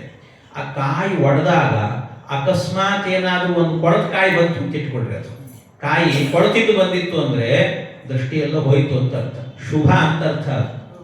ಕಾಯಿ ದೃಷ್ಟಿ ತೆಗೆದಾಗ ಹೊಡೆದಾಗ ಅದೇನಾದ್ರೂ ಕೂಡ ಕೊಳತ ಕಾಯಿ ಬಂದ್ರೆ ಅದು ಶುಭ ಅಂತ ಅರ್ಥ. ಹಾಗೆ ಅಂತ ಮತ್ತೆ ಕೊಳತ ಕಾಯಿ ಹುಡುಕ್ತಾ ಕೊಡುವಾಗ ಆಮೇಲೆ ಏನ್ ಸಿಕ್ಕದದು ಹೊಡಿಬೇಕು, ಬಂದಿದ್ರೆ ಶುಭ, ಅದು ಬರ್ಲಿಲ್ಲ ಅಂದ್ರೆ ಅಶುಭ ಅಂತ ಏನಲ್ಲ, ಮತ್ತೆ ದೃಷ್ಟಿ ಹೋಯಿತು ಅಂತ ಅರ್ಥ. ಆ ರೀತಿಯಾಗಿ ಹಾಗೆ. ಆದ್ರೆ ಕೃಷ್ಣ ಮಾತ್ರ ಏನ್ ಮಾಡಿದಂತೆ, ತಂದೊಂದು ಪ್ರಯಾಣ ಇಟ್ಟುಕೊಂಡಿದ್ದಾನೆ. ಏನ್ ಪ್ರಯಾಣ ಅಂತ ಹೇಳಿದ್ರೆ, ಆ ಪ್ರಯಾಣ ಎನ್ನುವಂತ ದೊಡ್ಡ ಪ್ರಯಾಣ, ರುಕ್ಮಿಣಿ ಕಲ್ಯಾಣ ತನಕ ಪ್ರಯಾಣ. ಈ ಪ್ರಯಾಣವನ್ನ ಮಾಡಬೇಕಾದ್ರೆ ಒಂದು ದೃಷ್ಟಿ ದೋಷ ಪರಿಹಾರಕ್ಕಾಗಿ ಕಾಯಿ ಹೊಡಿಬೇಕು ಅಂತ ಅನಿಸ್ತಂತೆ, ತೆಂಗಿನಕಾಯಿ ಹೊಡಿಬೇಕು ಅಂತ. ಅದಕ್ಕೆ ಕೊಳತ ಕಾಯಿ ಹುಡುಕಿದಂತೆ ಭಗವಂತ. ನೋಡಿದಾಗ ಈ ಮುಷ್ಟಿಕಾಸುರ ಚಾಣೂರ ಇಬ್ರು ತಲೆ ನೋಡಿದಂತೆ, ಚೆನ್ನಾಗಿ ಕೊಡ್ತಿದೆ ಅಂತ ಅನಿಸ್ತು ಭಗವಂತನಿಗೆ. ಅದಕ್ಕೆ ಬರ್ರಿ ಇಲ್ಲಿ ಅಂತ ಹೇಳಿ ಇಬ್ಬರ ಜುಟ್ಟು ಹಿಡ್ಕೊಂಡು, ಒಬ್ಬ ಬಲರಾಮ ಇನ್ನೊಂದು ಕೃಷ್ಣ ಇಬ್ಬರು ಸೇರಿಕೊಂಡು ಅವರ ಜುಟ್ಟು ಹಿಡಿದು ಅವರ ತಲೆ ಒಡೆದು ಹಾಕಿದ್ರಂತೆ. ಇದರ ಮೂಲಕ ಇನ್ನೊಂದು ಸಂದೇಶ ಕೊಟ್ಟ ಭಗವಂತ. ಏನು ಅಂದ್ರೆ, ಭಗವಂತ ಹೇಳ್ತಾನೆ, ನೀವು ತೆಂಗಿನಕಾಯಿಯನ್ನ ಒಡಿಬೇಕಾದ್ರೆ ಜುಟ್ಟು ಸಹಿತವಾಗಿ ಒಡಿಬೇಕು, ಜುಟ್ಟು ತೆಗೆದು ಒಡಿಬಾರದು ಅಂತ ಭಗವಂತ ಹೇಳಿಕೊಟ್ಟ. ಬಹಳ ಜನ ಜುಟ್ಟು ತೆಗೆದು ಒಡೆದು ಬಿಡ್ತಾರೆ ಹಾಗೆ. ಆದ್ರೆ ಇನ್ನೊಂದು ಕ್ರಮ ಇದೆ. ಏನು ಗೊತ್ತಾ? ಜುಟ್ಟು ಸಹಿತವಾಗಿ ಒಡಿಬೇಕು. ನೈವೇದ್ಯವನ್ನ ಮಾಡುವಾಗ ಜುಟ್ಟು ತೆಗಿಬೇಕಂತೆ. ಜುಟ್ಟು ತೆಗಿಬೇಕು ನೈವೇದ್ಯ ಮಾಡಬೇಕಾದ್ರೆ. ಒಡೆಯುವಾಗ ಮಾತ್ರ ಜುಟ್ಟಿರಬೇಕು ಅಂತ ಕ್ರಮ. ಆದ್ರೆ ಎರಡೂ ಇಲ್ಲಿ ವ್ಯತ್ಯಾಸಗಳು. ಏನಂದ್ರೆ, ಈ ಉಡುಪಿ ಕಡೆಯಲ್ಲೆಲ್ಲ ಏನ್ ಮಾಡ್ತಾರೆ ಅಂದ್ರೆ, ಅವರು ಜುಟ್ಟು ತೆಗೆದೇ ಹೊಡೆದು ಬಿಡ್ತಾರೆ. ಆದ್ರೆ ನಮ್ಮ ಕಡೆಯಲ್ಲ ಏನು ಘಟ್ಟದ ಮೇಲೆ ಅಂತಂದ್ರೆ ಜುಟ್ಟು ಸಹಿತವಾಗಿ ಹೊಡಿತಾರೆ, ನೈವೇದ್ಯ ಕಾಲದಲ್ಲಿ ಜುಟ್ಟು ಇಟ್ಬಿಡ್ತಾರೆ. ಅದರಿಂದ ನಮ್ಮಲ್ಲಿ ಒಂದು ಸರಿ ಇದೆ, ಒಂದು ತಪ್ಪಿದೆ. ಅವರಲ್ಲಿ ಒಂದು ಸರಿ ಇದೆ, ಒಂದು ತಪ್ಪಿದೆ. ಅದು ಎರಡನ್ನೂ ಸರಿ ಮಾಡಿಕೊಳ್ಳಬೇಕು ಅಂತ ವಾದರಾಜರು ಹೇಳ್ತಾರೆ. ಹೀಗೆ ಈ ರೀತಿಯಲ್ಲಿ ಅದನ್ನೆಲ್ಲ ತೋರಿಸಿಕೊಟ್ಟು ಬಹಳ ಸೂಕ್ಷ್ಮವಾದ ಅಂಶಗಳು, ಅದರಲ್ಲೂ ಒಂದೊಂದು ಸಂದೇಶಗಳನ್ನು ಕೊಡ್ತಾ ಹೋಗಿದ್ದಾನೆ ಪರಮಾತ್ಮ. ಈ ರೀತಿಯಲ್ಲಿ ಆ ತೆಂಗಿನಕಾಯಿಯನ್ನು ಒಡೆದಂತೆ, ಕೊಳತ ತೆಂಗಿನಕಾಯಿ ಬಂತು, ಎಲ್ಲ ದೃಷ್ಟಿ ದೋಷ ಪರಿಹಾರ ಆಯಿತು ಅಂತ ಅನ್ಕೊಂಡ. ಹೋದ, ಕಂಸನನ್ನ ನೋಡ್ತಾನೆ. ಬಾಯಿಗೆ ಬಿಲ್ಲಿನ ಹಬ್ಬಕ್ಕೆ, ಬಿಲ್ಲಿನ ಸ್ಪರ್ಧೆಗೆ ಅಂತ ಆ ಕಂಸನನ್ನ ಎಳೆದ. ಒಂದು ಸರ್ತಿ ಎಳೆದು ಆ ಕಂಸನನ್ನ ಕೆಳಗೆ ಹಾಕಿ ಎದೆಯ ಮೇಲೆ ಕೂತು ಗುದ್ದಿದ್ನಂತೆ ಭಗವಂತ. ಗುದ್ದುವಾಗ ಹೇಗಿತ್ತು? ದದತ್ ಖಡ್ಗ ಚರ್ಮ ಪತದ್ ಗದ್ಗ ವರ್ಮ ಭ್ರಮನ್ ಸರ್ವಕೇಶಪ್ಪ ಪಾತಾತಿ ಮೂಢಃ. ವಾದರಾಜರು ಹೇಳುವ ಧಾಟಿ ನೋಡಿ ಹೇಗಿದೆ ಅಂದ್ರೆ ಅದು ಗುದ್ದಿದ ಅನ್ನೋದನ್ನು ಕೂಡ ಆ ಧಾಟಿಯಲ್ಲಿ ವರ್ಣನೆ ಮಾಡ್ತಾರೆ. ಧಗ್ ಧಗ್ ಧಗ್ ಅಂತ ಅದನ್ನ ಆ ಶ್ಲೋಕದಲ್ಲೂ ಕೂಡ ದದತ್ ಖಡ್ಗ ಚರ್ಮ ಪತದ್ ಗದ್ಗ ವರ್ಮ ಆ ಶಬ್ದಗಳು ಕೂಡ ಗುದ್ದಿದ ಗುದ್ದಿದ ಅಂತ ಹೇಳಬೇಕು. ಆ ರೀತಿಯಲ್ಲಿ ಅದರ ವರ್ಣನೆಯನ್ನು ಮಾಡುತ್ತಾ ವಾದರಾಜ ಸ್ವಾಮಿಗಳು ಅವನ ಸಂಹಾರ ಎನ್ನುವಂತಹದ್ದು ನಡೆಯಿತು ಅಂತ ಹೇಳ್ತಾರೆ. ಹೀಗೆ ಕಂಸನ ಸಂಹಾರ ಎನ್ನುವಂತಹದ್ದು ನಡೆಯಿತು. ಕಂಸನ ಸಂಹಾರ ನಡೆದಾಗ ಇಡೀ ಮಥುರಾ ಪಟ್ಟಣದವರೆಲ್ಲ ಸೇರಿಕೊಂಡು ಒಂದು ಮಂಗಳ ಸ್ನಾನ ಅಂತ ಮಾಡಿದರಂತೆ.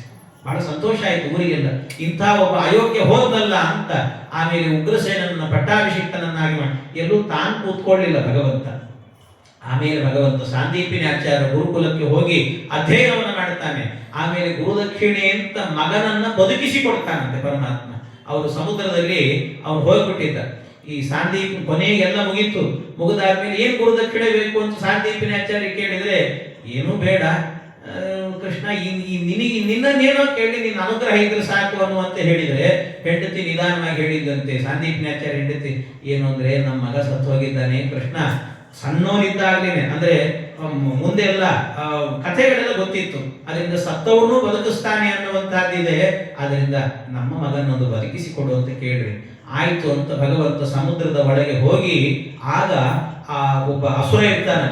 ಆ ಅಸುರ ಅಲ್ಲಿ ಅವನ ಹೆಸರೇನು ಅಂದ್ರೆ ಪಂಚಜನ ಅಂತ ಹೆಸರು ಅವನದ್ದು, ಪಂಚಜನ ಅಂತ. ಆ ಪಂಚಜನ ಅನ್ನುವ ಅಸುರನನ್ನ ಕೊಂದು ಆಮೇಲೆ ಈ ಮಗನನ್ನು ಎತ್ಕೊಂಡು ಬಂದು ಬದುಕಿಸ್ತಾನೆ. ಬದುಕಿಸಿ ಅವನು ಆ ವಯಸ್ಸಿಗೆ ಬಂದಾಗ ಎಷ್ಟು ದೊಡ್ಡವನು ಇರಬೇಕು ಅಷ್ಟೇ ದೊಡ್ಡವನನ್ನು ಮಾಡಿ ಕೊಟ್ಟಂತೆ ಭಗವಂತ. ಅಷ್ಟೆಲ್ಲ ವ್ಯವಸ್ಥೆ ಮಾಡಿದ್ರು. ಆ ಪಂಚಜನ ಅನ್ನುವಂತ ಅಸುರನನ್ನು ಕೊಂದಲ್ಲ, ಅವನ ಕೊಂದಾದ ನಂತರ ಅವನ ಇಡೀ ದೇಹವನ್ನೆಲ್ಲ ನಾಶ ಮಾಡಿ ಅವನ ದೇಹದ ಮೂಳೆ ಇತ್ತಲ್ಲ, ಆ ಮೂಳೆಯಿಂದ ಒಂದು ಶಂಖವನ್ನು ನಿರ್ಮಾಣ ಮಾಡಿದಂತೆ. ಅದನ್ನೇ ಮುಂದೆ ಈ ಕುರುಕ್ಷೇತ್ರದ ಯುದ್ಧದಲ್ಲಿ ಅದನ್ನು ಗುತ್ತಾನೆ ಭಗವಂತ. ಅದಕ್ಕೆ ಪಾಂಚಜನ್ಯ ಅಂತ ಹೆಸರು. ಪಂಚಜನ ಅನ್ನುವ ರಾಕ್ಷಸನಿಂದ ಬಂದದ್ದು ಅಂತ. ಹೀಗೆ ಪಾಂಚಜನ್ಯ ಅನ್ನುವಂತ ಇದನ್ನೆಲ್ಲ ಮಾಡಿದ ಭಗವಂತ. ಮಾಡುತ್ತಾ ಪರಮಾತ್ಮ ಮುಂದೆ ಅವನ ಸಂಹಾರ ಆದ ನಂತರ ಈ ಅಸ್ಥಿ ಪ್ರಾಸ್ತಿ ಅಂತ ಇಬ್ಬರಿದ್ರಲ್ಲ ಕಂಸನ ಹೆಂಡಂದ್ರು. ಈ ಕಂಸನ ಹೆಂಡಂದ್ರು ಏನ್ ಮಾಡಿದ್ರಂತೆ, ಅವ್ರಿಗೆ ಸಿಟ್ಟು ಬಂತು. ಈ ಕೃಷ್ಣ ನಮ್ಮ ಗಂಡನನ್ನು ಕೊಂದು ನಮಗೆ ವೈಧವ್ಯವನ್ನ ತಂದ ಅಂತ ಇಬ್ಬರು ಏನ್ ಮಾಡಬೇಕು ಅಂತ ಗೊತ್ತಾಗದೇನೆ ಅಪ್ಪನ ಮನೆಗೆ ಹೋದಂತೆ, ಜರಾಸಂಧನ ಮನೆಗೆ ಹೋದ. ಈ ಜರಾಸಂಧನ ಮನೆಗೆ ಹೋದಾಗ ಜರಾಸಂಧ ಏನು ಅಂತ ಕೇಳಿದ್ರೆ, ಅಪ್ಪ ನಿನ್ನ ಅಳಿಯನನ್ನ ಸಂಹಾರ ಮಾಡಿದ್ದಾನೆ ಕೃಷ್ಣ, ಅವನಿರಬಾರದು ಈ ಭೂಮಿಯಲ್ಲಿ, ಅವನ ಸಂಹಾರ ನಡೀಬೇಕು ಅಂತ. ಅವನ ಸಂಹಾರ ನಡೀಬೇಕು ಅಂತ ಈ ಮಾತುಗಳನ್ನು ಹೇಳ್ತಾ ಇದ್ದಂತೇನೆ ಈ ಜರಾಸಂಧನಿಗೆ ಸಿಟ್ಟು ಬಂತು. ಹೌದು, ಬಿಡಬಾರ್ದು, ಅವನನ್ನು ಕೊಲ್ಲಬೇಕು ಅಂತ ಆ ಏನು ಕೃಷ್ಣನ ಪಟ್ಟಣದ ಮೇಲೇನೆ ದಾಳಿ ಮಾಡಿದ್ನಂತ ಅನ್ಸುತ್ತೆ ಈ ಜರಾಸಂಧ. ಜರಾಸಂಧ ದಾಳಿ ಮಾಡೋದಂದ್ರೆ ಏನು, ಯಾವ ರೀತಿ ಅಂತಂದ್ರೆ ಜರಾಸಂಧ ಬಂದಿರುವಂತಹದ್ದು ಸುಮಾರು 23 ಅಕ್ಷೌಹಿಣಿ ಸೈನ್ಯವನ್ನ ಕಲೆ ಹಾಕಿದ್ನಂತೆ. 23 ಅಕ್ಷೌಹಿಣಿ ಸೈನ್ಯ. ನಿಮಗೆ ಮಹಾಭಾರತದಲ್ಲಿ ಸಿಗೋದು ಎಲ್ಲಾ ಸೇರಿದ್ರೆ ಟೋಟಲ್ 18 ಅಕ್ಷೌಹಿಣಿ ಸೈನ್ಯ ಸಿಗುವಂತದ್ದು. ಇವನು ಏಕಕಾಲದಲ್ಲಿ ಒಂದು ಸರ್ತಿ ಯುದ್ಧಕ್ಕೆ ಬಂದ ಅಂತ ಆದ್ರೆ ಏನ್ ಮಾಡ್ತಾ ಇದ್ದಂತೆ, ಇವನು 23 ಅಕ್ಷೌಹಿಣಿ ಸೈನ್ಯವನ್ನ ಕರ್ಕೊಂಡು ಬರ್ತಾ ಇದ್ದಂತೆ. ಆ 23 ಅಕ್ಷೌಹಿಣಿ ಸೈನ್ಯವನ್ನ ಕರ್ಕೊಂಡು ಬಂದು ಯುದ್ಧಕ್ಕೆ ಅಂತ ದಾಳಿ ಮಾಡಿದಂತೆ. ಅಷ್ಟೂ ಜನರನ್ನು ಕೂಡ ಭಗವಂತ ಎಲ್ಲರ ಸಂಹಾರವನ್ನ ಏಕಾಕಿಯಾಗಿ ಮಾಡಿ ಎಲ್ಲರನ್ನು ಸೇರಿಸ್ಕೊಂಡಿದ್ದ. ಅವರೆಲ್ಲ ನಿಮಿತ್ತ ಮಾತ್ರ ಅಷ್ಟೇ, ಎಲ್ಲ ಕೆಲಸ ಇವನಂತೆ ಭಗವಂತನಂತೆ. ಎಲ್ಲರನ್ನೂ ಕೂಡ ಇವನು ಸಂಹಾರ ಮಾಡಿದಂತೆ. ಅಷ್ಟು ಸೈನ್ಯವನ್ನು ಸಂಹಾರ ಮಾಡಿದ್ನಲ್ಲ ಭಗವಂತ. ಇಷ್ಟೆಲ್ಲ ಮಾಡಿದ್ರು ಕೂಡ ಏನ್ ಮಾಡಿದಂತೆ, ಜರಾಸಂಧ ಒಬ್ಬರನ್ನ ಮಾತ್ರ ಸಂಹಾರ ಮಾಡಲಿಲ್ಲ. ಇನ್ನು ಭಾಗವತದಲ್ಲಿ ಹೇಳುವಾಗ ಒಂದು ಸುಮಾರು 3 ಅಧ್ಯಾಯಗಳಲ್ಲಿ ಈ ಯುದ್ಧದ ವರ್ಣನೆ ಎನ್ನುವಂತಹದ್ದು ಬಂದಿದೆ. ಯಾಕೆ 3 ಅಧ್ಯಾಯದಲ್ಲಿ ವರ್ಣನೆ ಮಾಡಬೇಕು? ಕೃಷ್ಣ ಹಂಗ್ ಹೊಡೆದ, ಹಿಂಗ್ ಹೊಡೆದ, ಇವ್ರು ನೋಡ್ದ, ಅವ್ರು ಹೊಡೆದ. ಯಾಕೆ ಅಂದ್ರೆ ಇದೆಲ್ಲ ಏನು ಅಂತಂದ್ರೆ ವ್ಯಾಖ್ಯಾನಕಾರರು ಸತ್ಯಧರ್ಮ ತೀರ್ಥರು ಹೇಳ್ತಾರೆ, ಇದು ಅಷ್ಟು ಅಧ್ಯಾಯಗಳಲ್ಲಿ ವರ್ಣನೆ ಕ್ಷಣ ಮಾತ್ರದಲ್ಲಿ ಪುಡಿ ಮಾಡ್ತಾನೆ ಭಗವಂತ. ಆದರೂ ಕೂಡ ಅವನ ರಾಜಕೀಯ ಹೇಗಿರುತ್ತೆ, ಅವನು ಯಾವ ಸಂದರ್ಭದಲ್ಲಿ ಏನ್ ತಂತ್ರವನ್ನು ಬಳಸ್ತಾನೆ, ಇದು ನಮಗೆ ಅರ್ಥ ಆಗಲಿ, ನಮಗದರಿಂದ ಅನುಗ್ರಹ ಆಗಲಿ ಅನ್ನೋದಕ್ಕೋಸ್ಕರ ವರ್ಣನೆ ಮಾಡಿದ್ದಾರೆ ಅಂತ ತಿಳ್ಕೊಳ್ಬೇಕು. ಇಲ್ಲ ಅಂದ್ರೆ ಒಂದೇ ಶ್ಲೋಕದಲ್ಲಿ ಎಲ್ಲರನ್ನು ಸಂಹಾರ ಮಾಡಿದ ಅಂತ ಹೇಳೋದು ಕಷ್ಟವೇ, ಹೇಳಿಬಿಡ್ಬೋದಿತ್ತು. ಆದರೂ 3-4 ಅಧ್ಯಾಯದಲ್ಲಿ ಹೇಳಿದ್ರ ಉದ್ದೇಶ ಇದು ಅಂತ ಇದನ್ನೆಲ್ಲ ವರ್ಣನೆ ಮಾಡುತ್ತಾರೆ. ಹೀಗೆ ಅವನ ಸಂಹಾರವನ್ನು ಮಾತ್ರ ಮಾಡದೇನೆ ಉಳಿದ ಎಲ್ಲ ಅಕ್ಷೌಹಿಣಿ ಸೈನ್ಯ ಈ ರೀತಿಯಲ್ಲಿ ಇಷ್ಟು ಮಾಡಿದ್ನಲ್ಲ ಭಗವಂತ, ಇದನ್ನ ಒಂದಲ್ಲ ಎರಡಲ್ಲ 23 ಅಕ್ಷೌಹಿಣಿ ಸೈನ್ಯವನ್ನ ಕಲೆ ಹಾಕೋದು ಮತ್ತು ಬರೋದು, ಈ ರೀತಿ 18 ಬಾರಿ ಬಂದಿದ್ದಾನಂತೆ ಕೃಷ್ಣನ ಮೇಲೆ ಯುದ್ಧಕ್ಕೆ ಅಂತ. ಈ ಕೃಷ್ಣ ಏನಂದ್ರೆ ಅಷ್ಟೂ ಕೆಲಸವನ್ನ ಅಂದ್ರೆ ಎಲ್ಲರನ್ನೂ ಸಂಹಾರ ಮಾಡ್ತಿದ್ದ, ಈ ಜರಾಸಂಧ ಬಿಟ್ಬಿಡ್ತಿದ್ದ. ಇವನೇನ್ ತಿಳ್ಕೊಂಡ್ಬಿಟ್ಟ, ಜರಾಸಂಧ ಅಂದ್ರೆ ಕೃಷ್ಣನಿಗೆ ಎಲ್ಲರನ್ನೂ ಕೊಲ್ಲಿಕ್ಕಾಗತ್ತೆ, ನನ್ನನ್ನು ಕೊಲ್ಲಿಕ್ಕಾಗಲ್ಲ ಅಂತ ತಿಳ್ಕೊಂಡ್ಬಿಟ್ಟ. ದಡ್ಡ ಪೆದ್ದವ. ಆದ್ರೆ ಕೃಷ್ಣ ಏನ್ ಅಂದ್ಕೊಂಡಿದ್ದ ಅಂದ್ರೆ, ನಾನು ಹೇಗೂ ಅವತಾರ ಮಾಡಿದ್ದೆ ಯಾಕೆ, ಜಾತಕ ಕಂಸವಧಾರ್ಥಾಯ ಭೂಭಾರ ಹರಣಾಯ. ಜಾತಕ ಕಂಸವಧೆ ಆಗೋಗಿದೆ ಈಗಾಗಲೇ, ಇನ್ನು ಭೂಭಾರ ಹರಣ ಆಗಬೇಕು. ಅದಕ್ಕೆ ಭೂಭಾರ ಹರಣ ಆಗಬೇಕು ಅಂದ್ರೆ ಎಲ್ಲೆಲ್ಲೋ ಇರ್ತಾರೆ ದೈತ್ಯರು, ಅವ್ರನ್ನೆಲ್ಲ ಹುಡುಕೊಂಡು ಹೋಗಿ ಅಲ್ಲಲ್ಲೇ ಹೋಗಿ ಕೊಲ್ಲೋದೇನು, ಒಂದೇ ಕಡೆ ಇದ್ದಾಗಲೆಲ್ಲ ಈ ಜರಾಸಂಧ ಎಲ್ಲರನ್ನೂ ಒಟ್ಟು ಹಾಕ್ತಾನೆ, ದಲ್ಲಾಳಿ ಕೆಲಸ ಮಾಡ್ತಾನೆ, ಅವ್ನು ಕರ್ಕೊಂಡ್ ಬಂದ್ರೆ ಎಲ್ಲರನ್ನು ಸಂಹಾರ ಮಾಡೋಣ ಅಂತ. ಅದಕ್ಕೋಸ್ಕರ ಎಲ್ಲರನ್ನ ಸೇರಿಸ್ಲಿಕ್ಕೆ ಬಿಡ್ತಿದ್ದ ಅವನನ್ನ, ಆಮೇಲೆ ಎಲ್ಲ ಸೈನ್ಯ ಕೊಲ್ತಿದ್ದಂತೆ ಭಗವಂತ. ಈ ರೀತಿ ಮಾಡಿದ ಪರಮಾತ್ಮ. ಇಷ್ಟೆಲ್ಲ ಮಾಡಿದ್ನಲ್ಲ ಭಗವಂತ. ಆಮೇಲೆ ಪರಮಾತ್ಮ ಯೋಚನೆ ಮಾಡಿದ, ಕೆಲವು ಸ್ವಲ್ಪ ದಿವಸ ಯುದ್ಧ ಆದ ನಂತರ, ಯುದ್ಧ ಅಂದಮೇಲೆ ಏನಾಗತ್ತೆ ಅಂದ್ರೆ ಬರೀ ಶತ್ರುಗಳು ಮಾತ್ರ ಸಾಯೋದಲ್ಲ, ನಮ್ಮವರು ಸಾಯ್ತಾರೆ. ಅದಕ್ಕೆ ಕೃಷ್ಣ ಯೋಚನೆ ಮಾಡಿದ, ನಮ್ಮವರಿಗೆ ತೊಂದರೆ ಆಗತ್ತಲ್ಲ, ಅದು ಯಾಕೆ ಅಂದ್ರೆ ಈ ಅಯೋಗ್ಯರಿಗೆ ಸಿಟ್ಟಿರೋದು ನನ್ನ ಮೇಲೆ, ನನ್ನ ಜೊತೆ ಯುದ್ಧಕ್ಕೆ ಅಂತ ಬರ್ತಾರೆ. ಅದಕ್ಕೆ ನಾನು ಇಲ್ಲಿ ಇರಬಾರ್ದು, ನಾನು ಇದ್ರೆ ನನ್ನ ಜೊತೆಗೆ ಬರ್ತಾನೆ, ಅದಕ್ಕೆ ನಾನೇ ದೂರ ಹೋಗಬೇಕು ಅಂತ ಕೃಷ್ಣ ಬಲರಾಮ ಇಬ್ಬರು ಏನು ಮಾಡಿದ್ರಂತೆ, ಅಲ್ಲಿಂದ ಹೊರಟು ಬಿಟ್ರಂತೆ. ಹೊರಟು ಎಲ್ಲಿಗೆ ಬಂದ್ರು ಅಂದ್ರೆ ದಕ್ಷಿಣ ಭಾರತದ ಕಡೆಗೆ ಬಂದ್ರಂತ. ದಕ್ಷಿಣ ಭಾರತ ಕಡೆ, ಈ ದಕ್ಷಿಣ ಭಾರತ ಅಂದ್ರೆ ಈ ಕರ್ನಾಟಕ ಈ ಕಡೆಗೆಲ್ಲ ಬಂದ್ರು ಕೃಷ್ಣ ಬಲರಾಮ.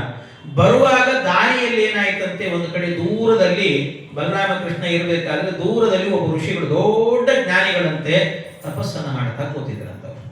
ಅವರನ್ನು ನೋಡಿ ಬಲರಾಮ ಕೃಷ್ಣ ಇಬ್ಬರು ಕೂಡ ಓಡಿ ಹೋಗಿ ಅವರಿಗೆ ದೀರ್ಘದಂಡ ನಮಸ್ಕಾರವನ್ನು ಮಾಡಿದ್ರಂತೆ. ದೀರ್ಘದಂಡ ನಮಸ್ಕಾರ ಮಾಡಿ, ಸ್ವಾಮಿ ಹೇಗಿದ್ದೀರಿ, ನನ್ನ ಹೆಸರು ಬಲರಾಮ, ಇವನ ಹೆಸರು ಕೃಷ್ಣ ಅಂತ ಇಬ್ಬರು ಪರಿಚಯ ಮಾಡ್ಕೊಂಡ್ರಂತೆ. ಹೀಗೆಲ್ಲ ಪರಿಚಯಗಳೆಲ್ಲ ಆಯ್ತು.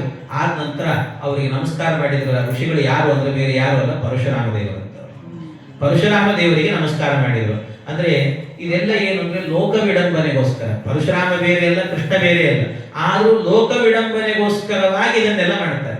ಆಮೇಲೆ ಏನಾಯ್ತಂತೆ, ಪರಶುರಾಮ ದೇವರು ಹೇಳಿದ್ರಂತೆ ಕೃಷ್ಣನಿಗೆ, ಕೃಷ್ಣ ಇದೇ ದಾರಿಯಲ್ಲಿ ಸ್ವಲ್ಪ ಮುಂದಕ್ಕೆ ಹೋಗೋ, ನೀನು ಹೋಗ್ಬೇಕಾದ್ರೆ ಒಬ್ಬ ಇರ್ತಾನೆ, ಅವನ ಹೆಸರು ಏನಂದ್ರೆ ಶೃಗಾಲ ವಾಸುದೇವ ಅಂತ. ಅವನು ನಾನೇ ವಾಸುದೇವ ಅಂತ ಹೇಳ್ಕೊಂಡು ಓಡಾಡ್ತಿದ್ದಾನೆ, ನಾನೇ ದೇವರು ಅಂತ ಹೇಳ್ಕೊಂಡು. ಆದ್ರಿಂದ ಅವನನ್ನು ಹೋಗ್ಬೇಕಾದ್ರೆ ಮುಗಿಸೇ ಹೋಗ್ ನೀನು. ಮತ್ತೆ ಅವನು ಯಾರು ಗೊತ್ತಾ ನಿನಗೆ, ಬೇರೆ ಯಾರಲ್ಲ, ನಿಮ್ಮ ಅಣ್ಣ ಅಂತ. ನಿಮ್ಮ ಅಣ್ಣ ಅವನು ಅಂತ.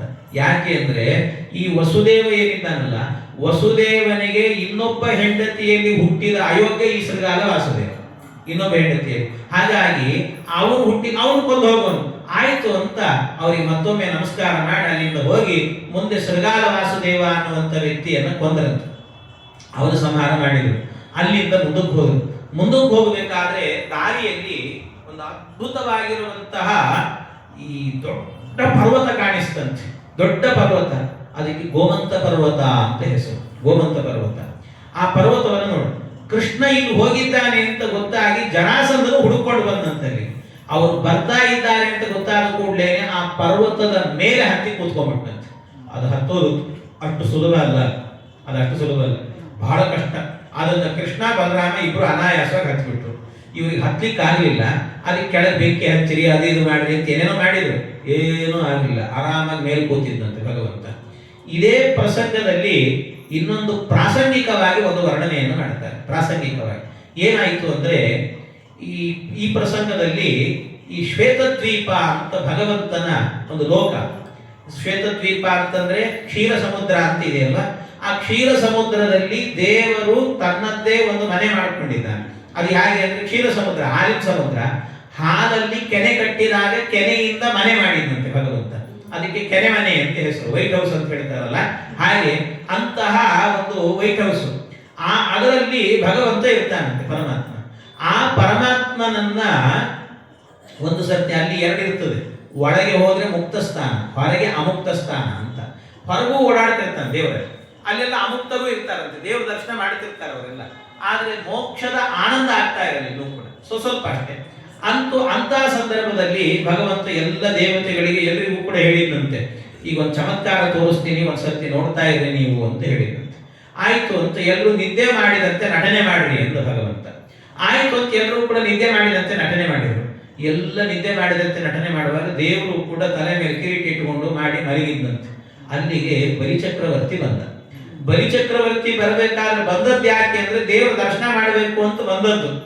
ಕೆಲವೊಮ್ಮೆ ಹಂಗೆ ಆಗ್ತಿರ್ತದೆ, ಕೆಲವರು ಬರುವಾಗ ದೇವ್ರ ದರ್ಶನ ಮಾಡಬೇಕು, ದೇವ್ರು ನೋಡಬೇಕು ಅಂತಲೇ ಬಂದಿರ್ತಾರೆ, ಅವ್ರಿಗೇನು ದುರ್ಬುದ್ಧಿ ಇರಲ್ಲ.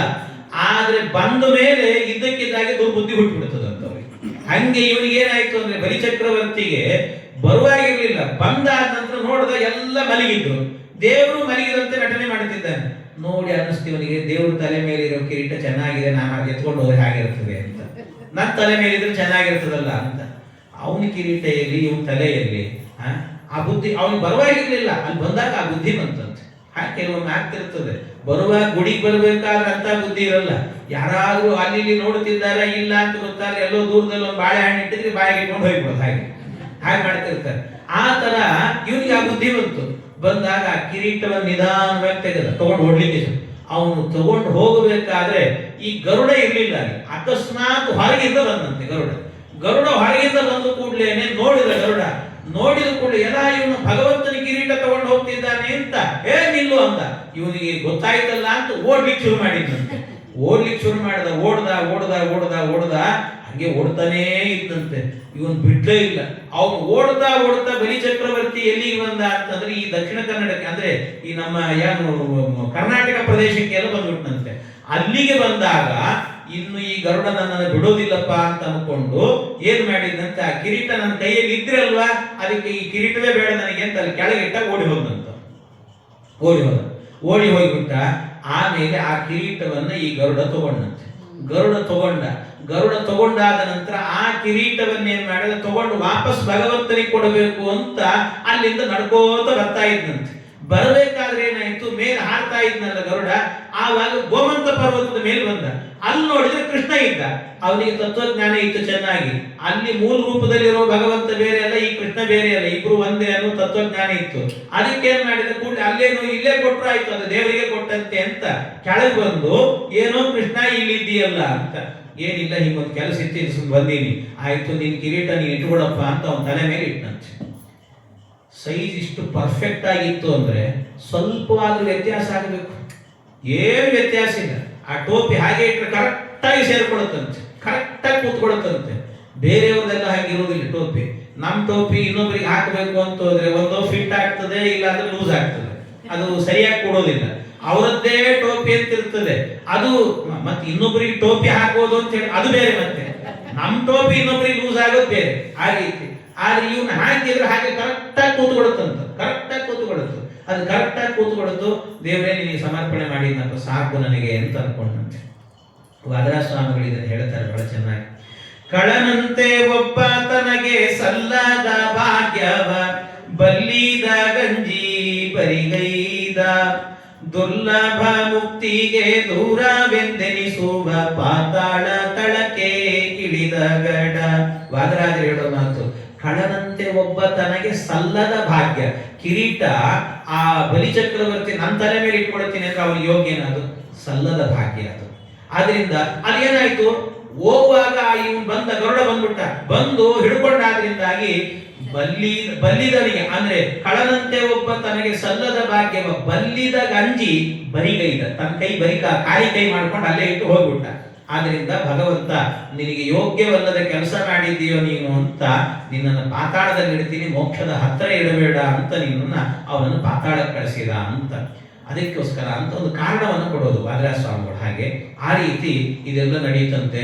ಆಮೇಲೆ ಭಗವಂತ ಏನು ಮಾಡಿದ, ಪರಮಾತ್ಮ ಇದನ್ನೆಲ್ಲ ಮುಗಿಸಿಕೊಂಡು ಅಲ್ಲಿಂದ ಮತ್ತೆ ಬರ್ತಾನೆ ವಾಪಸ್ಸು ಬಂದಾಗ ಅದು ಮತ್ತೆ ಇಷ್ಟೆಲ್ಲ ಆಯ್ತು. ಕೃಷ್ಣನ ತಲೆ ಮೇಲೆ ಆ ವೈಕುಂಠದಿಂದ ಬಂದಿರುವಂತಹ ಕಿರೀಟ ಎಲ್ಲಿ ಹೋಯ್ತು ಅಂತಂದ್ರೆ, ಅದಕ್ಕೆ ಇದನ್ನೆಲ್ಲ ಏನು ಅದ್ಭುತ ಅಂತೇಳಿ ಸತ್ಯಧರ್ಮ ತೀರ್ಥ ಶ್ರೀಪಾದರು ಬರೀತಾರೆ. ಅವ್ರು ಹೇಳ್ತಾರೆ ಇದು ಎಲ್ಲಿದೆ ಅಂದ್ರೆ ಇವತ್ತಿಗೂ ಕೂಡ ಆ ಕಿರೀಟ ಭೂಮಿಯಲ್ಲೇ ಇದೆ. ದೇವರು ಇಲ್ಲಿಗೆ ತಂದದ್ದನ್ನು ಅವನಿಗೆ ತಗೊಂಡಾಗಲ್ಲಂತ ಪರಮಾತ್ಮ. ಯಾಕೆಂದ್ರೆ ಅವನಿಗೆ ಇದೆಲ್ಲ ಏನು ಕ್ಷುಲ್ಲಕೆ ಇದೆ, ಎಲ್ಲವೂ ಕೂಡ ಬೇಕು ಅಂದ್ರೆ ಅಲ್ಲೇ ನಿರ್ಮಾಣ ಆಗ್ತದೆ ಪರಮಾತ್ಮನಿಗೆ. ಅದರಿಂದ ಅದರ ಚೈತನ್ಯ ಸ್ವರೂಪಿ ಆದದ್ದು ಆ ಅವನಿಗೆ ಭಗವಂತನ ಕಿರೀಟ ಎಲ್ಲ ಹಾಗಿರುವಂತ. ಇದು ಏನಾಯ್ತಂತೆ, ಇಲ್ಲೇ ಇಟ್ಟಿದ್ದಾರೆ. ಇವತ್ತಿಗೂ ಕೂಡ ಅದೇನಂದ್ರೆ ಈ ಮಂಡ್ಯದ ಹತ್ರ ಒಂದು ಊರು ಬರ್ತದೆ, ಅಲ್ಲೊಂದು ವೈರಮುಡಿ ಅಂತ ನಡೀತದೆ, ಒಂದು ಉತ್ಸವ ನಡೀತದೆ ವೈರಮುಡಿ ಅಂತ. ಆ ವೈರಮುಡಿ ಅನ್ನೋ ಉತ್ಸವದಲ್ಲಿ ಅದನ್ನು ವರ್ಷಕ್ಕೊಂದು ಸರ್ತಿ ಈ ಕಿರೀಟವನ್ನು ಹೊರಗೆ ತೆಗಿತಾರೆ. ಅದೆಲ್ಲ ಪೊಲೀಸ್ ಕಸ್ಟಡಿಯಲ್ಲಿ ಇರುತ್ತದೆ. ಅದು ಇವತ್ತಿಗೂ ಕೂಡ ವೈರಮುಡಿ ಅನ್ನೋ ಉತ್ಸವ ನಡೆದಾಗ ಆ ಕಿರೀಟವನ್ನು ಹೊರಗೆ ತೆಗೆದು ಒಂದು ಮೆರವಣಿಗೆ ಮಾಡ್ತಾರೆ, ಎಲ್ಲರೂ ಅದನ್ನು ದರ್ಶನ ಮಾಡಿಕೊಡ್ತಾರೆ. ಆ ಕಿರೀಟವೇ ಕೃಷ್ಣ ಹಾಕೊಂಡಂತ ಕಿರೀಟ ಅಂತ ಹೇಳ್ತಾರೆ. ಆ ಕಿರೀಟವೇ ಅದನ್ನ, ಯಾಕೆಂದ್ರೆ ಸತ್ಯಧರ್ಮರು ಸ್ವಲ್ಪ ಮೈಸೂರು ಪ್ರಾಂತ್ಯದಲ್ಲಿ ಹೆಚ್ಚು ಓಡಾಟ ಮಾಡಿದವರು ಅವರು, ಅವರಿನ್ನೆಲ್ಲ ನೋಡಿದ್ದೀನಿ ನಾನು ಅಂತ ಬರೀತಾರೆ ಅವರು. ಹಾಗೆ ಅಂತ ಒಂದು ದಿವ್ಯವಾಗಿರುವಂಥ ಕಿರೀಟ ಅಂತ. ಆಮೇಲೆ ಕೃಷ್ಣ ಇದನ್ನೆಲ್ಲ ಮಾಡಿಕೊಂಡು ಭಗವಂತ ಅಲ್ಲಿಂದ ಬಂದನಂತೆ. ಬಂದಾದ ನಂತರ ಆಮೇಲೆ ಏನಾಯ್ತಂತೆ, ಇವನಲ್ಲಿರುವ ಸೈನ್ಯಗಳೆಲ್ಲ ಖಾಲಿ ಆಯಿತು. ಈ ಜರಾಸಂಧನಿಗೆ ಏನು ಮಾಡಬೇಕು ಗೊತ್ತಾಗಲಿಲ್ಲ, ಎಲ್ಲ ಖಾಲಿ ಆಯಿತು. ಇನ್ನು ಕೃಷ್ಣನ ಜೊತೆ ಯುದ್ಧಕ್ಕೆ ಅಂದರೆ ಹೆಂಗೆ ಹೋಗಬೇಕು ಅಂತ, ಹೆಂಗೆ ಹೋಗಬೇಕು ಅಂದರೆ ಅದಕ್ಕೆ ವಿಚಾರ ಮಾಡಿದ್ರಂತೆ. ಯಾರೋ ಹೇಳಿದ್ರಂತೆ, ಇಲ್ಲ ಒಬ್ಬ ಇದ್ದಾನೆ, ಅವನಲ್ಲಿ ದೊಡ್ಡ ಸೈನ್ಯ ಇದೆ ಅಂತ ಹೇಳಿದರು. ಯಾರವನು ಅಂದರೆ ಕಾಲಯವನ ಅಂತ. ಕಾಲಯವನ ಅಂತ ಒಬ್ಬ ಇದ್ದ. ಆ ಕಾಲಯವನ ಯಾರು ಅಂತಂದ್ರೆ ಗರ್ಗಾಚಾರ್ಯರಲ್ಲ, ಕೃಷ್ಣನಿಗೆ ನಾಮಕರಣ ಮಾಡಿದವರು, ಅವ್ರ ಮಗ. ಅವನು ಹುಟ್ಟಿದ್ದು ಯಾಕೆ ಅಂದ್ರೆ ಕೃಷ್ಣನ ಕೊಲ್ಲಿಕ್ಕೆ ಅಂತ ಹುಟ್ಟಿದ್ದಂತ. ಕೃಷ್ಣನನ್ನು ಕೊಲ್ಲಿಕ್ಕೆ ಅಂತ ಹುಟ್ಟಿದ್ದು. ಅದು ಯಾಕೆ ಅಂದ್ರೆ ಗರ್ಗಾಚಾರ್ಯರೇನೆ ರುದ್ರದೇವರನ್ನು ಕುರಿತು ತಪಸ್ಸು ಮಾಡಿದ್ರಂತೆ. ರುದ್ರದೇವರನ್ನು ಕುರಿತು ತಪಸ್ಸನ್ನ ಮಾಡಿ ವರ ಕೇಳಿದ್ರಂತೆ, ನನಗೆ ಕೃಷ್ಣನನ್ನ ಕೊಲ್ಲುವ ಮಗ ಹುಟ್ಟಬೇಕು ಅಂತ ಅವರು ಕೇಳಿಕೊಂಡಿದ್ರಂತೆ ವರವನ್ನು. ಯಾಕೆ ಇವ್ರಿಗೆ ಯಾಕೆ ಇಂಥ ದುರ್ಬುದ್ಧಿ ಬಂತು ಅಂತ ಕೇಳಿದ್ರೆ, ಗರ್ಗಾಚಾರ್ಯ ನಾಮಕರಣ ಮಾಡಿದವರು ಕೃಷ್ಣನ ಭಕ್ತರು, ಅವ್ರಿಗೆ ಯಾಕೆ ಹಿಂಗೆ ಅಂದ್ರೆ, ಕೆಲವೊಮ್ಮೆ ಕೃಷ್ಣನ ಭಕ್ತರಲ್ಲ ಎಲ್ಲಾ ಭಕ್ತರಿಗೂ ಹಿಂಗೆ ಆಗ್ತಿರ್ತದಂತೆ. ಏನೇನೋ ಅಂದ್ಬಿಡ್ತಾರೆ, ಏನೇನೋ ಮಾತಾಡ್ತಾರೆ, ಗೊತ್ತಾಗಲ್ಲ, ಹಾಗಾಗ್ತಿರ್ತದೆ.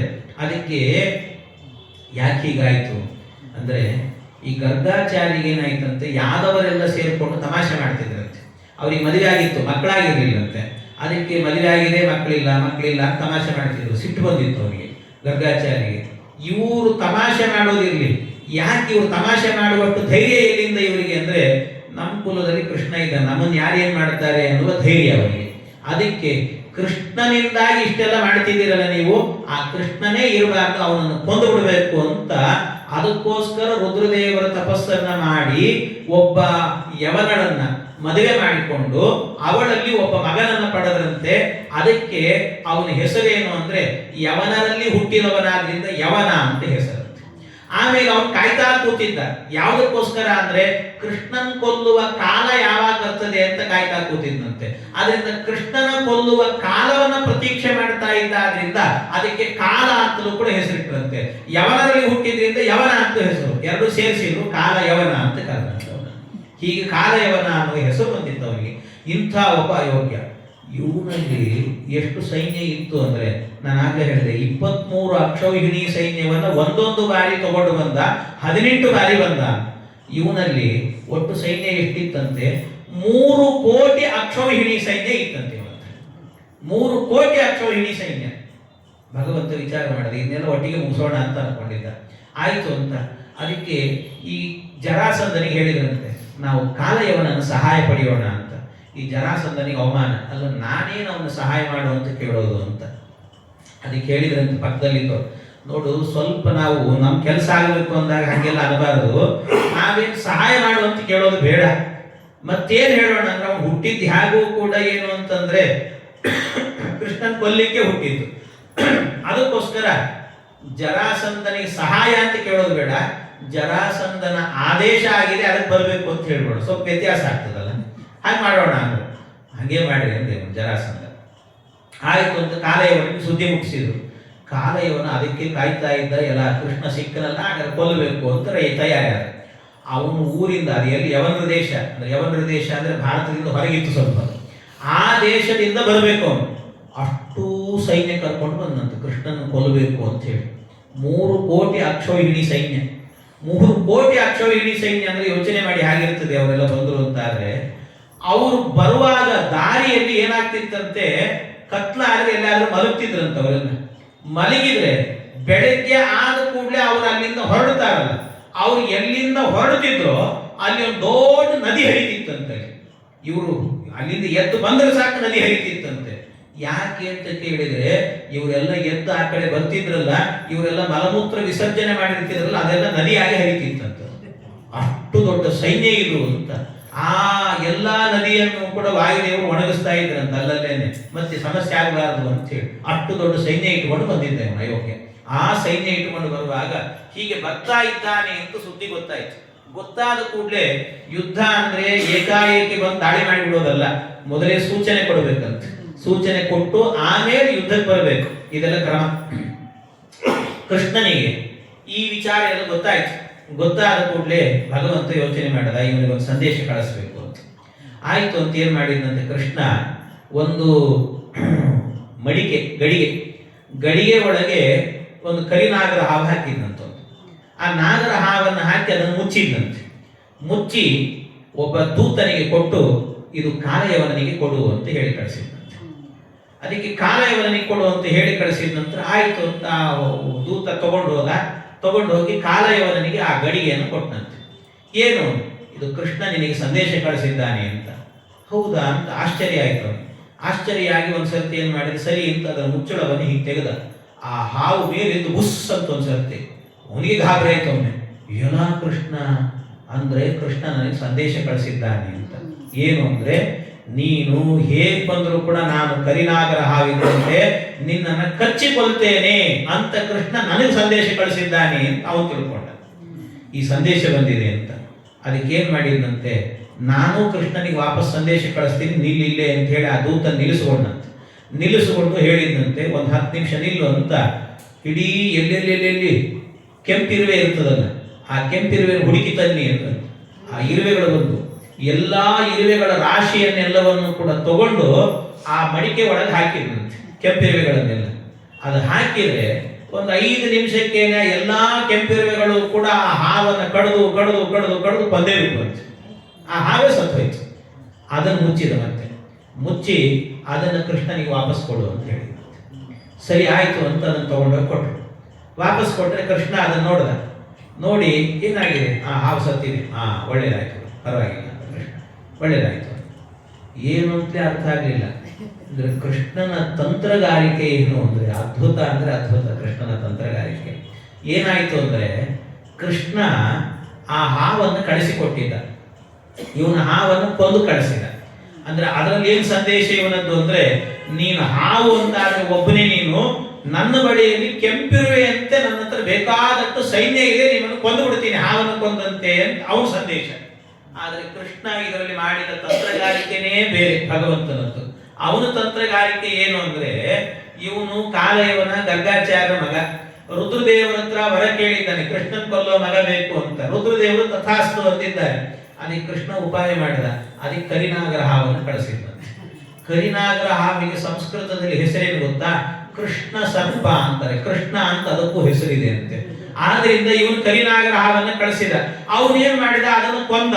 ಅಂತೂ ಏನಾಯ್ತು, ರುದ್ರದೇವರು ಏನ್ ವರ ಕೊಟ್ಟಿದ್ರು ಅದು ತಥಾಸ್ತು ಅಂತಿದ್ದು ಸತ್ಯ ಆಯ್ತು ಅಂತ ಅವ್ರ ವರ ಮುಗಿದೋಯ್ತು ಅಂತ ಅರ್ಥ. ಇನ್ನು ಬಾಯಿನ ನಾನೇ ನಿನ್ನನ್ನು ಕೊಲ್ತೇನೆ ಅಂತ ವ್ಯವಸ್ಥೆ ಮಾಡಿಕೊಂಡ ಭಗವಂತ. ಇದು ಅವನು ಉಪಾಯ ಆಗಿತ್ತು, ತಂತ್ರಗಾರಿಕೆ ಆಗಿತ್ತಂತೆ ಭಗವಂತನದ್ದು. ಆಮೇಲೆ ಏನಾಗುತ್ತೆ ಅಂದ್ರೆ, ಇವನು ಕಾಲಯವನ ಮುಂದೆ ಬರ್ತಾನೆ, ದೊಡ್ಡ ಸೈನ್ಯವನ್ನ ತಗೊಂಡು ಬಂದ. ಇಡೀ ಸೈನ್ಯವನ್ನ ಏಕಾಂಗಿಯಾಗಿ ಭಗವಂತ ಸಂಹಾರವನ್ನು ಮಾಡಿದಂತೆ ಪರಮಾತ್ಮ. ಎಲ್ಲ 3 ಕೋಟಿ ಅಕ್ಷೌಹಿಣಿ ಸೈನ್ಯವನ್ನ ಸಂಹಾರ ಮಾಡಿದ. ಕಾಲಯವನನ್ನ ನೋಡಿದ. ಅವನನ್ನ ಮಾತ್ರ ನೋಡಿ ಭಗವಂತ ಏನು ಮಾಡಿದಂತೆ, ಅವನನ್ನು ನೋಡಿ ಹೆದರಿದಂತೆ ನಟನೆ ಮಾಡಿದ.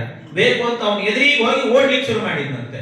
ಈ ಓಡ್ಲಿಕ್ಕೆ ಶುರು ಮಾಡಿದ ಕೂಡಲೇ ಈ ಕೃಷ್ಣ ಸಿಗಲ, ನನ್ನ ನೋಡಿ ಹೆದರುತ್ತಿದ್ದಾನೆ ಅಂತ ಇವನು ಯವನನ್ನು ಕೂಡ, ಕಾಲಯವನನ್ನು ಕೂಡ ಕೃಷ್ಣನ ಹಿಂದಿಂದೆ ಓಡಿದಂತೆ. ಹಿಂದಿಂದೆ ಓಡ್ತಾ ಇದ್ರೆ ಒಂದು ಗುಹೆ ಇತ್ತಂತೆ. ಆ ಗುಹೆ ಒಳಗೆ ಓಡೋದ ಕೃಷ್ಣ. ಆ ಗುಹೆ ಒಳಗೆ ಓಡೋದ ಕೂಡಲೇನೆ ಗುಹೆ ಒಳಗೆ ಏನಾಗಿತ್ತು ಅಂದ್ರೆ, ಭಗವಂತ ಏನ್ ವ್ಯವಸ್ಥೆ ಅವನದ್ದು ಅಂದ್ರೆ, ಅಲ್ಲಿ ಒಳಗಡೆ ಏನಾಗಿತ್ತು, ಒಬ್ಬ ಮುಚುಕುಂದ ಅಂತ ಕೃಷ್ಣನ ಭಕ್ತ. ಆ ಭಕ್ತ ಏನ್ ಮಾಡಿದ, ದೇವತೆಗಳಿಗೆ ಸಹಾಯ ಮಾಡಿದಾಗ ದೇವತೆಗಳೆಲ್ಲ ಕೇಳಿದ್ರಂತೆ, ನಿನಗೇನ್ ಬೇಕು ಅಂತ. ನಾನು ಒಳ್ಳೆ ನಿದ್ದೆ ಬೇಕು ನನಗೆ ಅಂತ ಕೇಳಿದ್ರಂತೆ. ಭಗವಂತ ಅನ್ಕೊಂಡ, ನನ್ನ ಭಕ್ತನ ನೀನು ಇನ್ನು ಎಷ್ಟು ದಿವಸ ನಿದ್ದೆ ಹೊಡಿತಿ, ಹಾಳಾದ್ದು ಸಾಕು, ಎದ್ದಿನ ಮೋಕ್ಷಕ್ಕೆ ಬರುವಂತಿ ಅಂತ ಅವನನ್ನು ಎಬ್ಬಿಸ್ಬೇಕಿತ್ತು. ಆದ್ರೆ ಅವನು ಅದ್ರ ಜೊತೆಗೆ ಒಂದು ವರ ಕೇಳಿದ್ನಂತೆ, ನನ್ನ ನಿದ್ದೆಗೆ ಯಾರಾದ್ರೂ ಡಿಸ್ಟರ್ಬ್ ಮಾಡಿದ್ರು ಅಂತ ಆದ್ರೆ, ನಾನು ಕಣ್ಣು ಬಿಟ್ಟು ಯಾರನ್ನು ನೋಡ್ತೀನೋ ಅವ್ರು ಪೂರ್ಣವಾಗಿ ಅವ್ರು ಸುಟ್ಟು ಸಾಯಬೇಕು ಅಂತ, ಅವ್ರು ಬಿದ್ದು ಸಾಯಬೇಕು, ಅವ್ರ ತಲೆ ಹೋಳಾಗಬೇಕು ಅಂತ ಇಂಥ ವರ ಕೇಳಿದ್ದಂತೆ.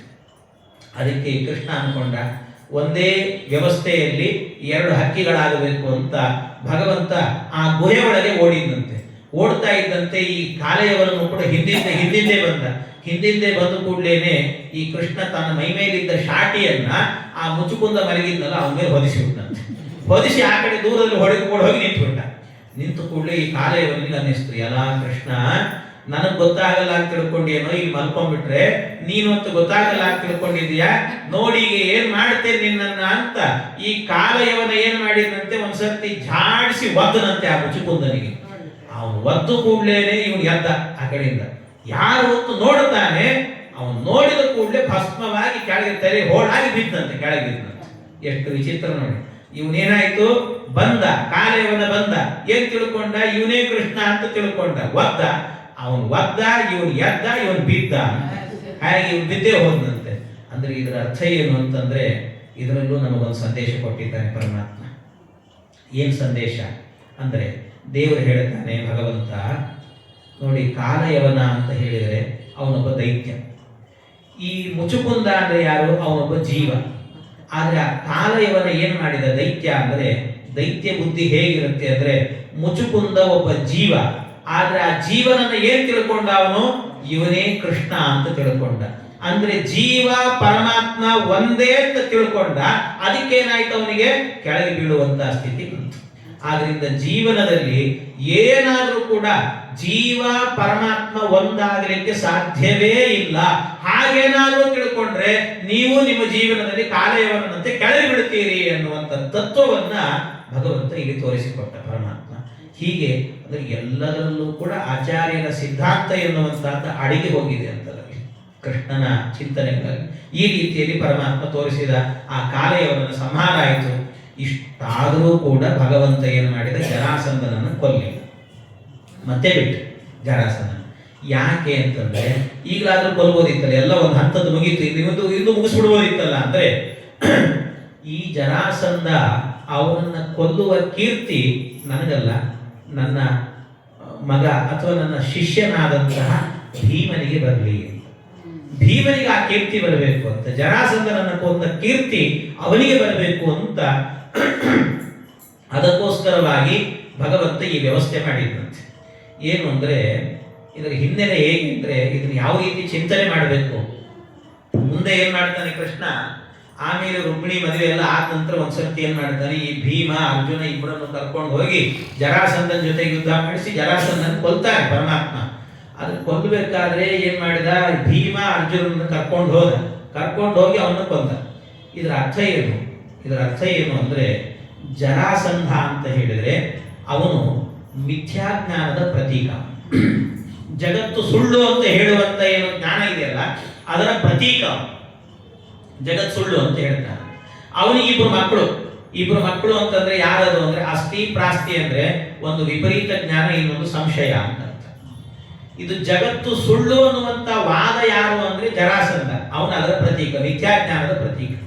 ಆ ಮಿಥ್ಯಾಜ್ಞಾನವನ್ನ ಹೊಡಿಬೇಕು, ಅದರ ನಾಶ ಮಾಡಬೇಕು ಅಂತಾದ್ರೆ ಅದಕ್ಕೋಸ್ಕರವಾಗಿ ಕೃಷ್ಣ ಏನು ಮಾಡಿದ್ದಾನೆ ಅಂದ್ರೆ, ಮಿಥ್ಯಾಜ್ಞಾನ ನಾಶ ಮಾಡಲಿಕ್ಕೆ ವೇದವ್ಯಾಸ ರೂಪದಿಂದ ಅದಕ್ಕೆ ಅಂತ ಬ್ರಹ್ಮಸೂತ್ರಗಳನ್ನ ರಚನೆ ಮಾಡಿದ್ದಾನೆ. ಬರೀ ಬ್ರಹ್ಮಸೂತ್ರದಿಂದಾಗಿ ಅಂದ್ರೆ ಕೃಷ್ಣ ಒಬ್ಬನೇ ಹೋಗಿ ಜರಾಸಂಧನನ್ನ ಕೊಲ್ಲಿಲ್ಲ, ಮತ್ತೇನ್ ಮಾಡಿದ, ಭೀಮನನ್ನ ಕರ್ಕೊಂಡ, ಜೊತೆಗೆ ಅರ್ಜುನನನ್ನು ಕರ್ಕೊಂಡ. ಅಂದ್ರೆ ಇದರ ಅರ್ಥ ಏನು ಅಂದ್ರೆ, ನೀವು ಕೂಡ ಜಗತ್ತಿನಲ್ಲಿ ಮಿಥ್ಯಾಜ್ಞಾನವನ್ನು ಹೊಡಿಬೇಕು ಅಂತ ಆದ್ರೆ, ಮಿಥ್ಯಾಜ್ಞಾನವನ್ನು ಖಂಡನೆ ಮಾಡಬೇಕು ಅಂದ್ರೆ ಕೃಷ್ಣಾವತಾರಿಯಾದ ವೇದವ್ಯಾಸ ದೇವರು ರಚನೆ ಮಾಡಿದ ಬ್ರಹ್ಮಸೂತ್ರ ಬೇಕು, ಭೀಮನ ಅವತಾರವಾಗಿರುವಂತಹ ಮಧ್ವಾಚಾರ್ಯರ ಭಾಷ್ಯ ಬೇಕು. ಅಷ್ಟೇ ಅಲ್ಲ, ಅದರ ಜೊತೆಗೆ ಅರ್ಜುನನನ್ನು ಕರ್ಕೊಂಡು ಹೋಗಿದ್ರು ಅಂದ್ರೆ ಅರ್ಜುನಾವತಾರಿಗಳಾದಂತಹ ಟೀಕಾಕೃತ್ಪಾದರ ಟೀಕೆಯೂ ಕೂಡ ಬೇಕು ಅನ್ನೋದನ್ನ ಇದರ ಮೂಲಕವಾಗಿ ತೋರಿಸಿಕೊಟ್ಟಂತೆ. ಹೀಗೆ ಅದರಿಂದಾಗಿ ಅಂದ್ರೆ ಮೂರರಿಂದಲೂ ಕೂಡ ಖಂಡನೆ ಮಾಡಿದ್ರೆ ಸರಿಯಾದ ಖಂಡನೆ ಆಗತ್ತೆ ಅಂತ ಇದನ್ನ ತೋರಿಸ್ಲಿಕ್ಕೇನೆ. ಇಲ್ಲ ಅರ್ಜುನನ ಕೆಲಸನೇ ಇಲ್ಲ ಅಲ್ಲಿ.